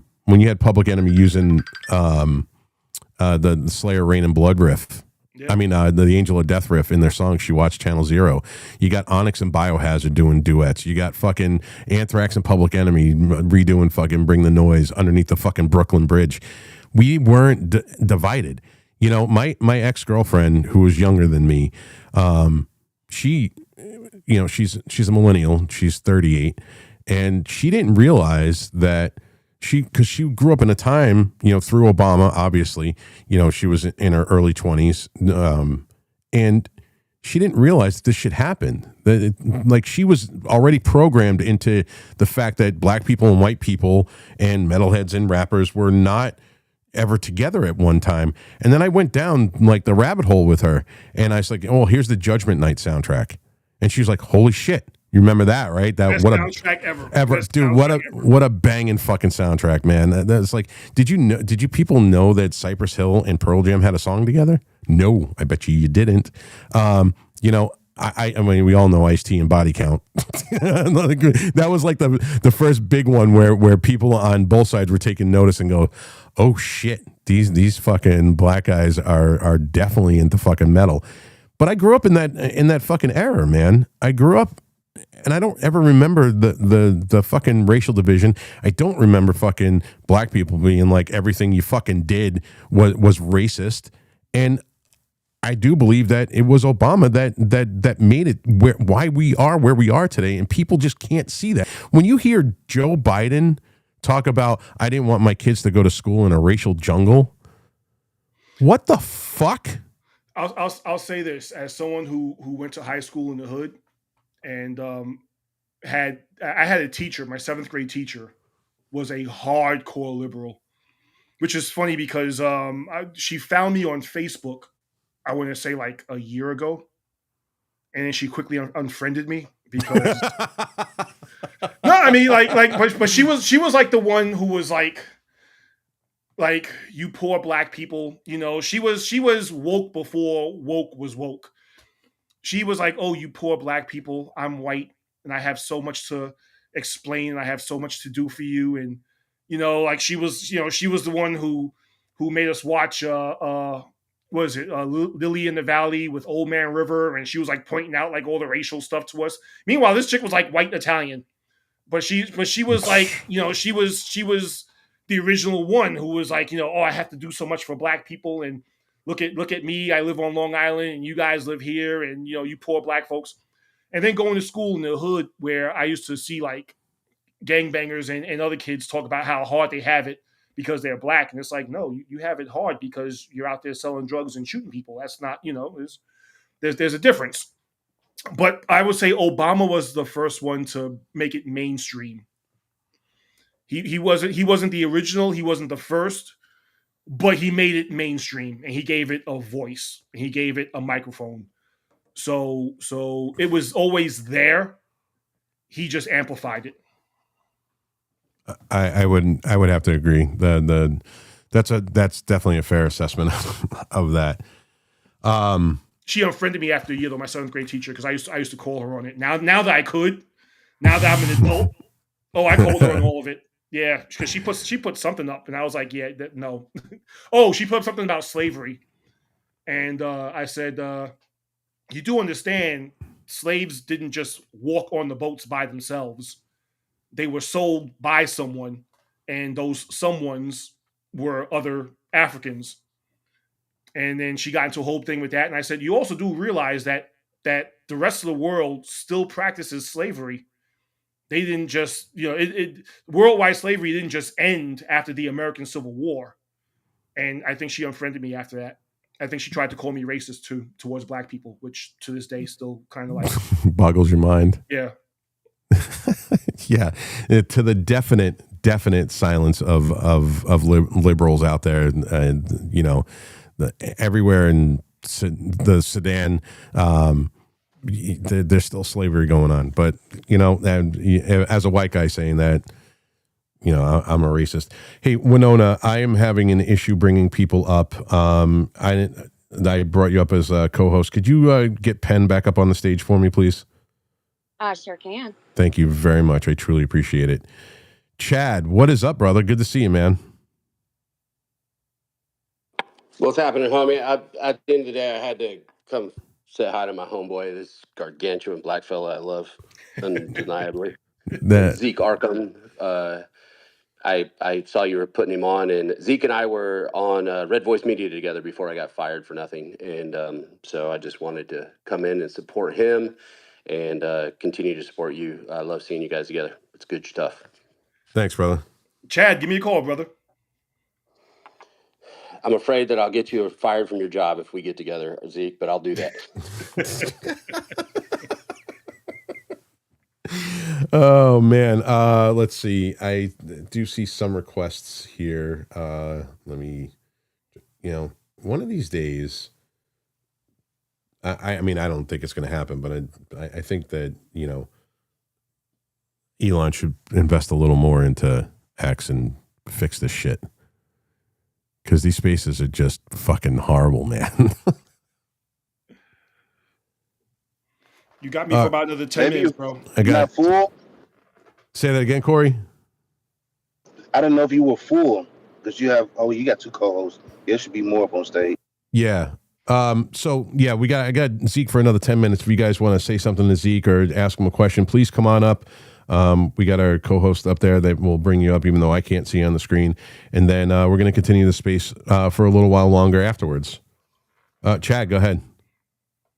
Yeah, man, I won't talk shit this time. I'll actually ask a real question. Zeke, brother, you are constantly letting Black America know what's up, and you do it with such power and explaining that we're not scared of you, we're not putting up with your stupid. I honestly don't give a flip what color anybody is, but at the same time, I am a gargantuan white dude that people often don't want to engage with Black people because of the the fear of the racist card, because of what we overtly are supposed to be when we're not. So what would you tell white folks when they are engaging with black people in regards to our politics, not overtly our race? I mean, listen, the same way Charlie Kirk did it, where he just put the facts out there. You know, um, you shouldn't be afraid of putting the truth out there. Like I said, like we said earlier, unfortunately, the left wants to control the narrative. They want to control how people are talking and how people, they want to control. You have to dance around their feelings in order for them to get any kind of lesson, if they even want a lesson. The great thing about Charlie Kirk was that he didn't do that. And I've always said, just get out there and speak. You don't have to accept something just because it goes against the woke agenda. You don't have to spare someone's feelings because they're like, oh, well, you can't say that because it's going to hurt. It's not popular to say. If it's the truth, they're just going to have to deal with it. I say what I say, and I love the fact that I have this platform. But I say what I say because it's the truth. I get called a coon every day. I get called an Uncle Tom every day. I get called someone. I forgot what they called me, but it was like something new. I was like, oh, I haven't seen that one before. But you got to put the truth out there, and as long as But you they have the won't say it truth, to your face, will they, Zeke? they won't say it to my face. Actually, no. There's been a couple sister girls out there. I'm scared of them a little bit. They'll fight you. They'll fight you. But you got to worry about the But wigs. for those of you who don't know, Zeke Arkham's arms are the size of my thigh, and I'm not little. So just there's a whole bunch of pencil dicks out there. I'm sure don't want no part of Zeke. So I'm glad he's on my side for real. Nah, I love you, brother, man. You're good people. You're real good people. But just put the truth out there, bro. Just don't be afraid to say it. Don't be afraid to stand up. Don't be afraid to stand up for what's right. And the real people will always back you, and the real people will always have your back. I was proud to do that video for Blexit where we said, I am Charlie Kirk. And even though I've gotten a ton of blowback from that, from people who share a Melanin account with me, I don't care because it's the truth. So don't be afraid, bro. So, you don't subscribe to the whole thing that Charlie Kirk was a racist, huh? Absolutely not. I mean, he had me on his podcast, and he was the coolest guy ever. Just the way he approached me in the DMs, just the way he spoke to me on the podcast. He was the coolest guy ever. I had the honor of talking to him again this past July at the TPUSA event. So he was a cool dude, man. He's you know why people say he's a racist? Because he called black folks out on their bullshit unapologetically. And people get butthurt easily. And that's just what happens. If you're butthurt, then go get some cream, go get some salve, take care of that, some powder, take care of that. But then when you're done, realize he told the absolute truth. Yeah, it's what a fucking hit. And we got Reno. Reno, what's going on, brother? Yo, get this man a Perry. Get this man a Perry. Yeah, we got to get you a Perry. What's that? He says, a Fred Perry. We need to make you a Proud Boy, is what he's saying. And we need to get Zeek Arkham in the club. Yeah, because we don't have any black people in the Proud Boys. No, not even famous ones. but he'd be in good company because him and Graves could hang out. Yeah, and Enrique, we could have a whole bunch of black faces of white supremacy going on. Right? Fucking retarded, dude. Zeke, I know I got you for a limited amount of time left. What was your thought? What was your first thought when you saw that Charlie Kirk was shot and killed? Oh man, as someone who's dealt with those kinds of scenarios, when he got shot and the way his body reacted, I mean, it was like I knew immediately. I knew immediately. Yeah. I said on my page, I said, listen, everybody, let's pray for him. Let's keep him in prayer. Let's pray for a miracle.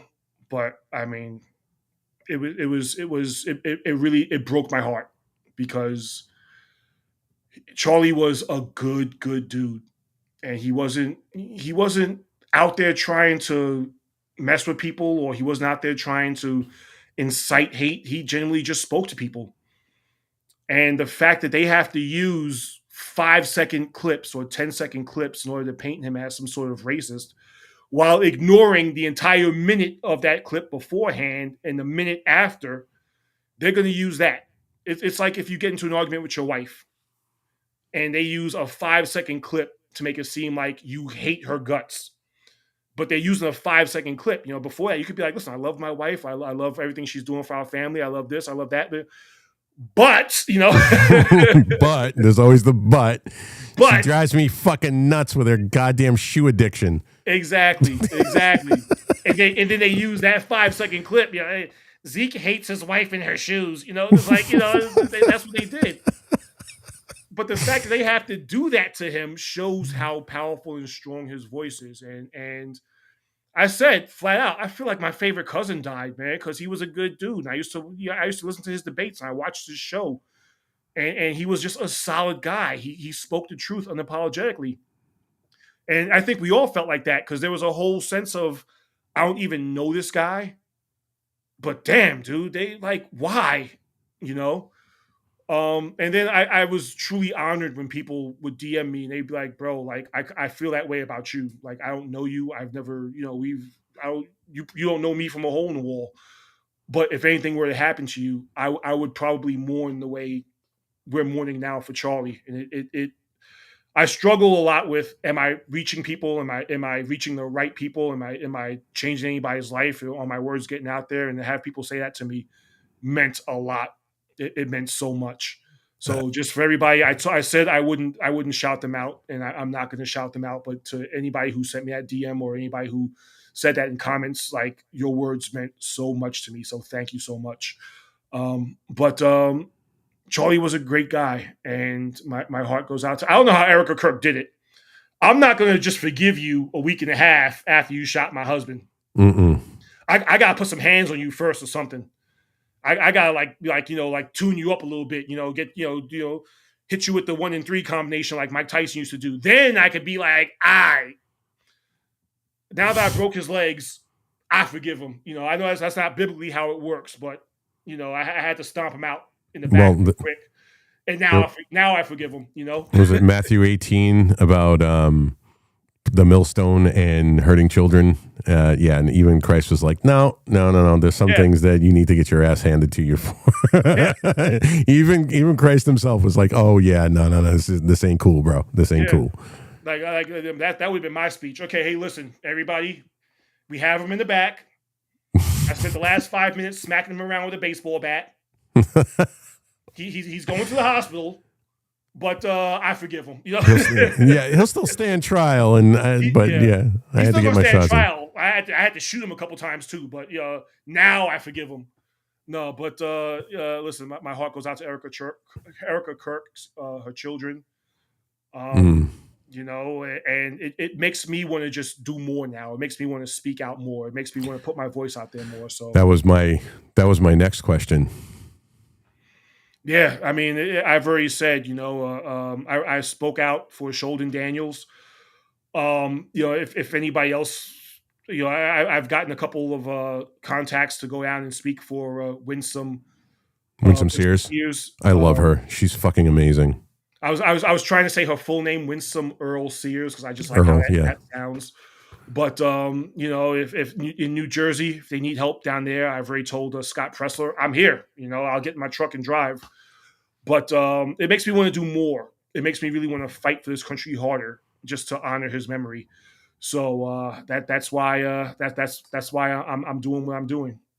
So, speaking of Scott, he's going to Jersey for Chitterelli. He's going to be campaigning for. I mean, they're in a dead heat right now, 43% to 43%. Yeah. New Jersey could actually fucking flip. Yeah, that would be an amazing thing. Absolutely. Well, you let me know where you're going, bro, because I'm gonna be getting out there a hell of a lot more over the next couple of months. And I mean, listen, New Hampshire, we have it locked down. I mean, we have an overwhelming majority in our House, our Senate. We got a Republican governor, and we've outlawed trans in bathrooms. We've outlawed fucking trans in sports. We've done. She's literally listening to her constituents here, and we're doing things that no other state has done so far. And I want to get out there and I want to help. So if you want to, if you're going down to Jersey to help out Scott, Scott's got my number 2. I talk to Scott all the time. I'm willing to get out there. Like I just went to the Charlie Kirk Vigil in Boston last Thursday, and what a shit show that was with Antifa. But the 5,000 people that showed up, man, really gave me some fucking hope. That's good. That's excellent, bro. That's excellent. So I'm willing to go do whatever it is. I still got family in New York. I still got family in I got family in Jersey. Dude, you let me know. We'll do this. We'll go live. I'll bring the show down to Jersey and do what we got to do. We'll get out there for Chitterelli. I want to see New Jersey flip. And I think that if New Jersey flips, you know, a lot of these other just mildly blue states are going to look at that and be like, holy shit. Yeah. That's why I said that it would be huge to flip New Jersey. Yep. If I don't understand why the RNC isn't like, hey, listen, we have a bona fide chance here. Yep. Let's put some muscle behind this guy. But you know, that's par for the course for the Republicans. You got time for one more hand? Zeek? Yeah, one more. Let's do it. All right off the cuff with Juliana. Welcome to the stage. Thank you for coming to the show. And this is your first time on the show. Happy to be here. Thank you so much for promoting me to speaker. You can just call me Juliana. Okay. Thank you so much, Zeek. You're so eloquent in speaking. My question has to do with the white apologists movement, like those celebrities who made that video where they said, "I'm sorry for how I contributed to Black brutality." How do you tackle something like that behavior, given the fact that the indoctrination is so deep? You talked about Obama a little bit, and that indoctrination from the terminology they use is crazy. So how do you think we should tackle it, or how we should handle that in conversation? I call them out in their bullshit. Hey, listen, if you feel that bad about it, Mr. Celebrity, hey, listen, what did you make on your last film? Well, tell you what, can you finish paying off my truck?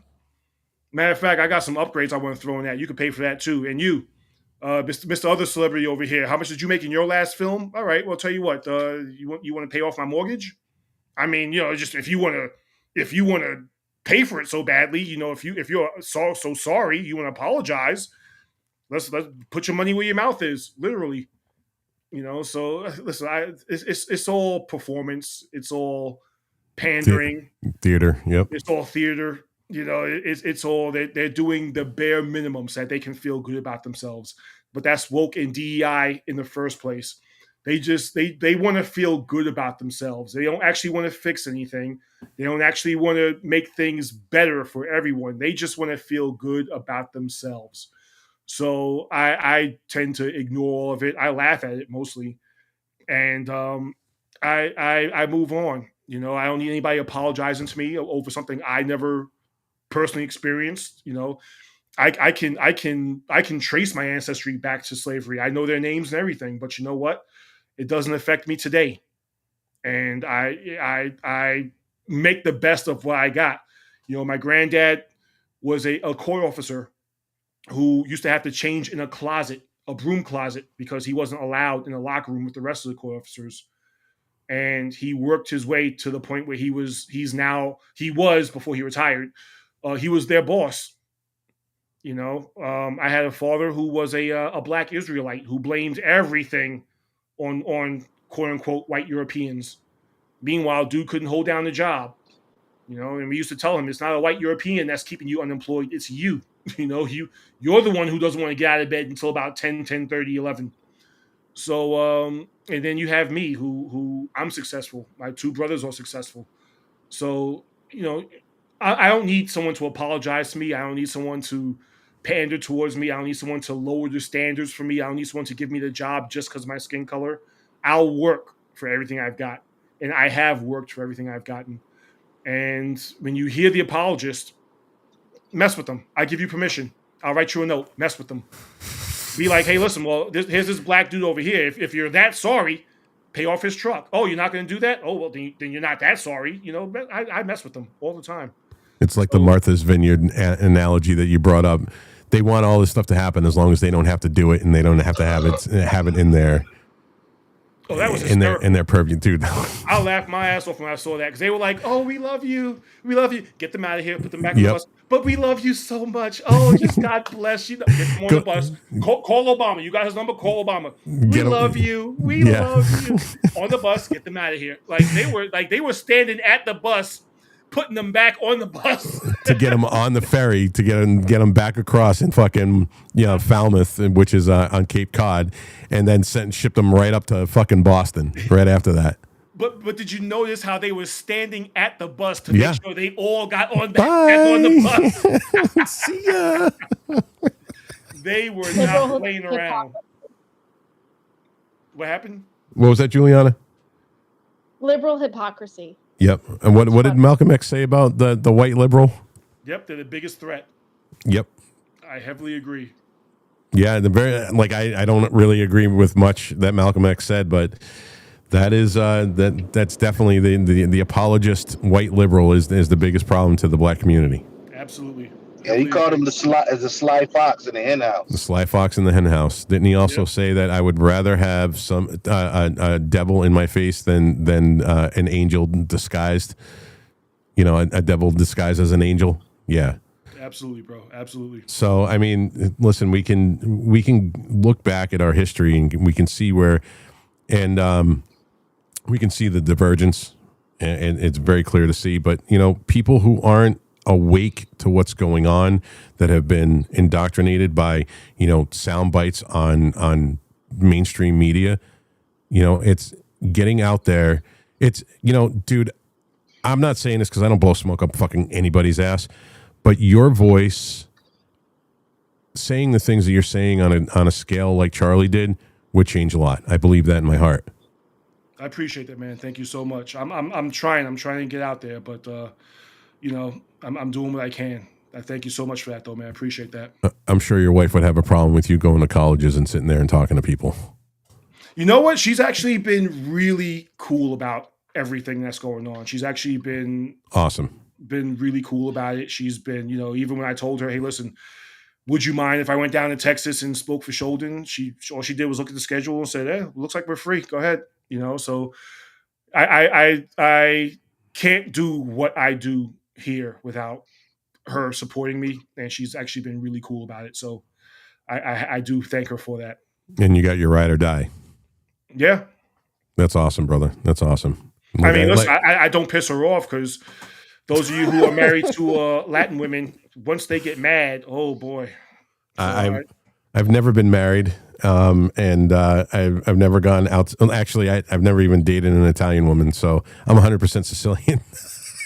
But I've never even dated. I like my white, Irish, Scottish women. I don't know if I could deal with Latino, or if I couldn't deal with an Italian, I couldn't deal with a Latino. Ooh. No. She's got a sister, and of course, my father-in-law, and I've said it all the time, like the three of us, the three husbands, we all need a support group. So, Mr. Walter Taylor, I'm not Enrique. Thank you for the compliment. I'm Patriot Rob, and my studio's this dark because anytime I try to change the light, Enrique does give me shit about the lighting. So he likes this lighting the way it is, and that's why it's like that. But Mr. Taylor, Mr. Walter Taylor, thank you very much. And then, hey, Rob? Go ahead, Chad. I was just going to call you. I just thought of a great idea. Hey, Zeke, why don't we start the Ebony and Ivory tour? Your narrative sucks, and let's do it. We'll start at HBCUs, and then we can just work our way through and hang out at bars instead of colleges and hit people up. Or all right, I'm driving the bus. Let's do it. Because let's do malls, because we can go after the Karens. Oh my God. Let's do it. I'm down. Let's go. I'm working on it. I'm working on fundraising. I'm on it. I'm sure that if we put a fucking GoFundMe or a GiveSend up right now, we would probably hit our goal within a couple of fucking days. I don't doubt that whatsoever. Listen, I got a Ford F450 dually and a 40-foot fucking fifth wheel. Let's fucking do this. Let's go. Like I said, I'll drive the crazy train. Listen, I'm down to fucking do it. Say that again, Chad. We're gonna need a lot of cocoa butter because I'm pretty ashy, and Zeke is a big mug. So yeah, well, I don't have that fucking problem. I got fucking olive Italian skin that's fucking oily as fuck. I don't have to worry about being ashy. Bro, I'm just trying to think. He is the cocoa butter. Trying to think of sponsors, bro. Listen, no homo, but don't fucking rub on me. You guys can fucking rub on yourselves. He's seen his back. He can't reach it himself. You have to do it. Negative. Well, we'll get Zeke one of those like fucking back scratches, and we'll tie a fucking sponge to it so he can fucking do it. Yeah, listen, man, we're cool. I'm not having another dude rub my back though. That's just not. That's like my bros when their motorcycles break down. I'm like, bro, I love you. I'll hang out until fucking AAA gets here, but no nut the butt, brother. No nut the butt. I don't give a fuck. I love you. I would die for you, but you ain't rubbing your shit up against my back. Okay, we got past the homo thing, but we only need 2 sponsors: cocoa butter and me. That's it. How about Soul Glow? We'll get Soul Glow then to fucking. Oh, beautiful. I don't look good curly, bro. Just let your soul glow. It was a white guy who sang that? Yes. Oh, yep. Man. I thought isn't it the dude from that did the fucking the Bud Light commercials? I don't know, but I have no idea. But it took me like a day to recover from that when I found out it was a white guy who was singing that the whole time. I think it was the same guy that sang "Real Men of Genius." Really? You remember those commercials? I remember it, but I 44 for sure, years of life. Sure thought that was a old fat dude who was old fat black dude who was singing that theme the entire time. 44 years of life, and I just learned this today. You didn't know that? It was a white dude that sang that. Yeah, it's just kind of like when I found out that Hall & Oates was black too. When they were white, and I was like, wait a minute, what? My life has been upended. I don't know how I'm going to survive. I don't know how I'm going to work. What am I going to do? I got to really think this process over. Well, you're going to do what typical black people do. You're going to go out there and riot and burn shit, right, Corey? Bro, especially from a basketball game. This happened in a space, and it was funny. And Corey took it in stride and was a fucking straight up fucking G about it. And I do appreciate him not going fucking ape shit. We got one more hand. Paul, welcome to the stage. Can you guys hear me? Yeah. Is that you, Paul? Hello? Yeah, go ahead. Oh, first time listener. I got an update on Enrique's Twitter, and the show's awesome. This is a great platform. I've never listened on X before, and I'm an OG Proud Boy from Charlotte, a veteran of the meme wars. And Zeke, I'm a new fan. He's very concise with everything that he has to say, and he's speaking the truth on everything. And just wanted to see how this thing worked and say hello. Appreciate you, man. Thank you so much. Appreciate you. Uhuru, brother. Uhuru. So Zeke, I know you got to go. I got one more thing, one more question for you, and sort of a favor. You know about Carbon Mike, right? Carbon Mike, no, update me. Dexter Taylor. He was black guy living in New York. Was arrested for having unserialized ghost guns. He's doing 10 years in prison right now. And the judge in the case said the Second Amendment does not exist in my courtroom. Wow. Okay. Yeah, look up Dexter Taylor. But so to coattail to that, there's a gentleman that I've been helping out, a group of people out of Massachusetts, a gentleman by the name of Kyle Wayne Kaluta. He was Air Force veteran, 20 years, no criminal record.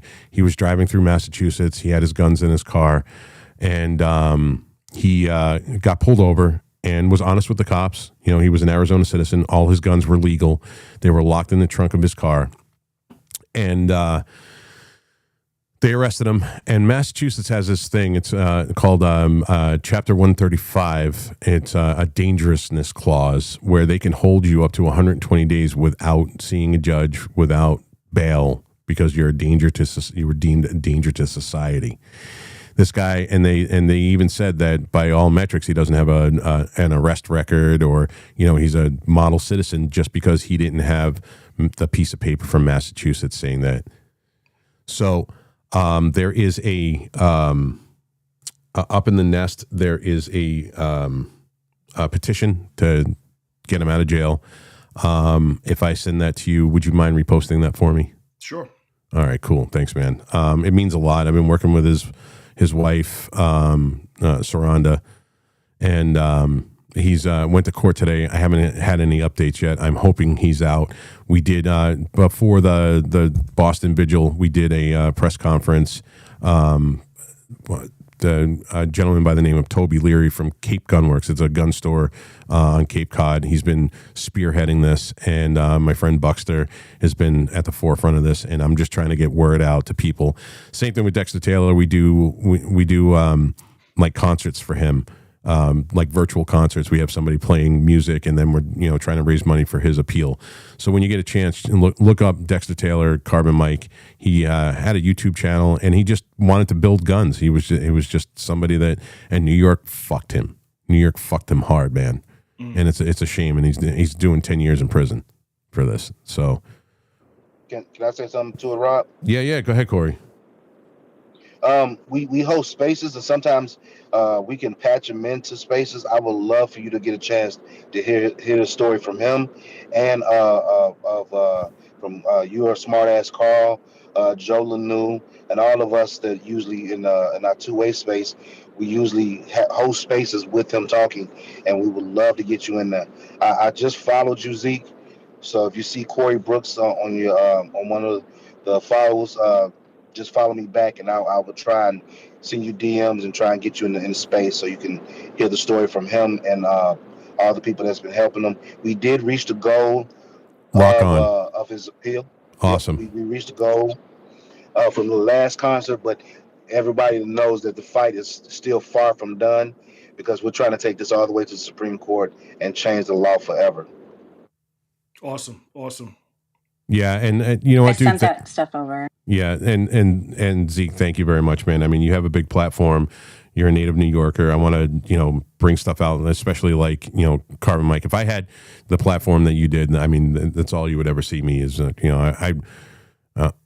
I would say that I'm a crusader, but I'm a crusader for justice, and what they're doing to Carbon Mike and what they're doing to somebody like Kyle and another guy named Matt Hoover.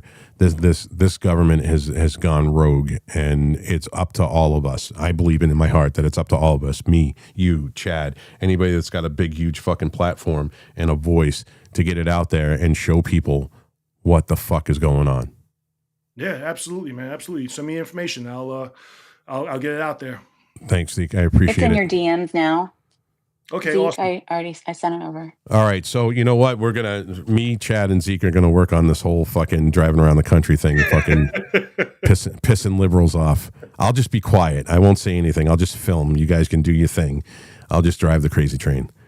Zeke, I want to thank you so much, dude. Listen, honestly, I have a very small platform, and I have a not big, huge show, and for you to take the time to come on my show and do this with me is an honor. I truly appreciate it. Nah, brother, the honor's mine, man. I had a great time. I like doing podcasts like this where you can just talk and be yourself. So I appreciate you, man. Thank you so much. And if I ever did get any bigger than this is how my show is always going to go. Because I just don't know any other way to be. We're both probably the same age, and we grew up the same. We like the same music. We're both fucking comic book nerds. I just admitted that on fucking camera that I'm a comic book nerd. Look, Judge Dredd and fucking martial law, those were my fucking favorites growing up. I'm not ashamed of it. I play fucking video games still to this day. I played Division 2. Shit, I got Isaiah Washington playing fucking Division 2 with me. So it's like, I was playing that last night. I'm back. We're back in Brooklyn, so I'm happy. Dude, you play Div 2 on Xbox? Yeah. No, on PlayStation. Oh, damn Nerds. Dude, well, I got a PS5, but dude, my build, I got a fucking badass striker tank build, dude. That's just fucking. If you saw it, you'd be like, "Oh shit, bro." But yeah, no, the Brooklyn DLC is fucking dope. See, look at us fucking nerding out here. I don't know. I got to bring. Listen, I love my PS5. I love fucking. I love it for the stuff that's on it. Like fucking the new God of Wars were fucking great. Those are amazing fucking games.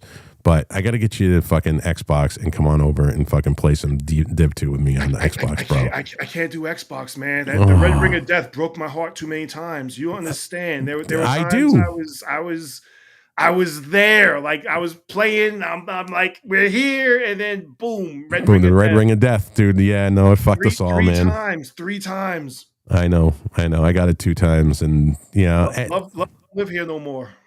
All right, so you know what? I'm gonna have to send you my PSN, and then I'm gonna fucking download fucking Division on PSN so I can fucking grind with you, bro. I'll just send him. I'll send him my extra one.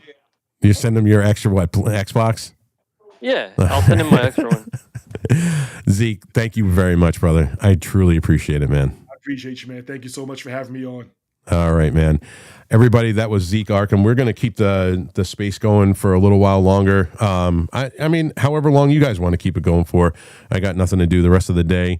And again, I want to thank everybody that came up and spoke. And I want to thank Zeek for coming and doing my show. And I'm going to close out the live portion of this and then concentrate solely on the space. And we're going to be out in, let's see, now.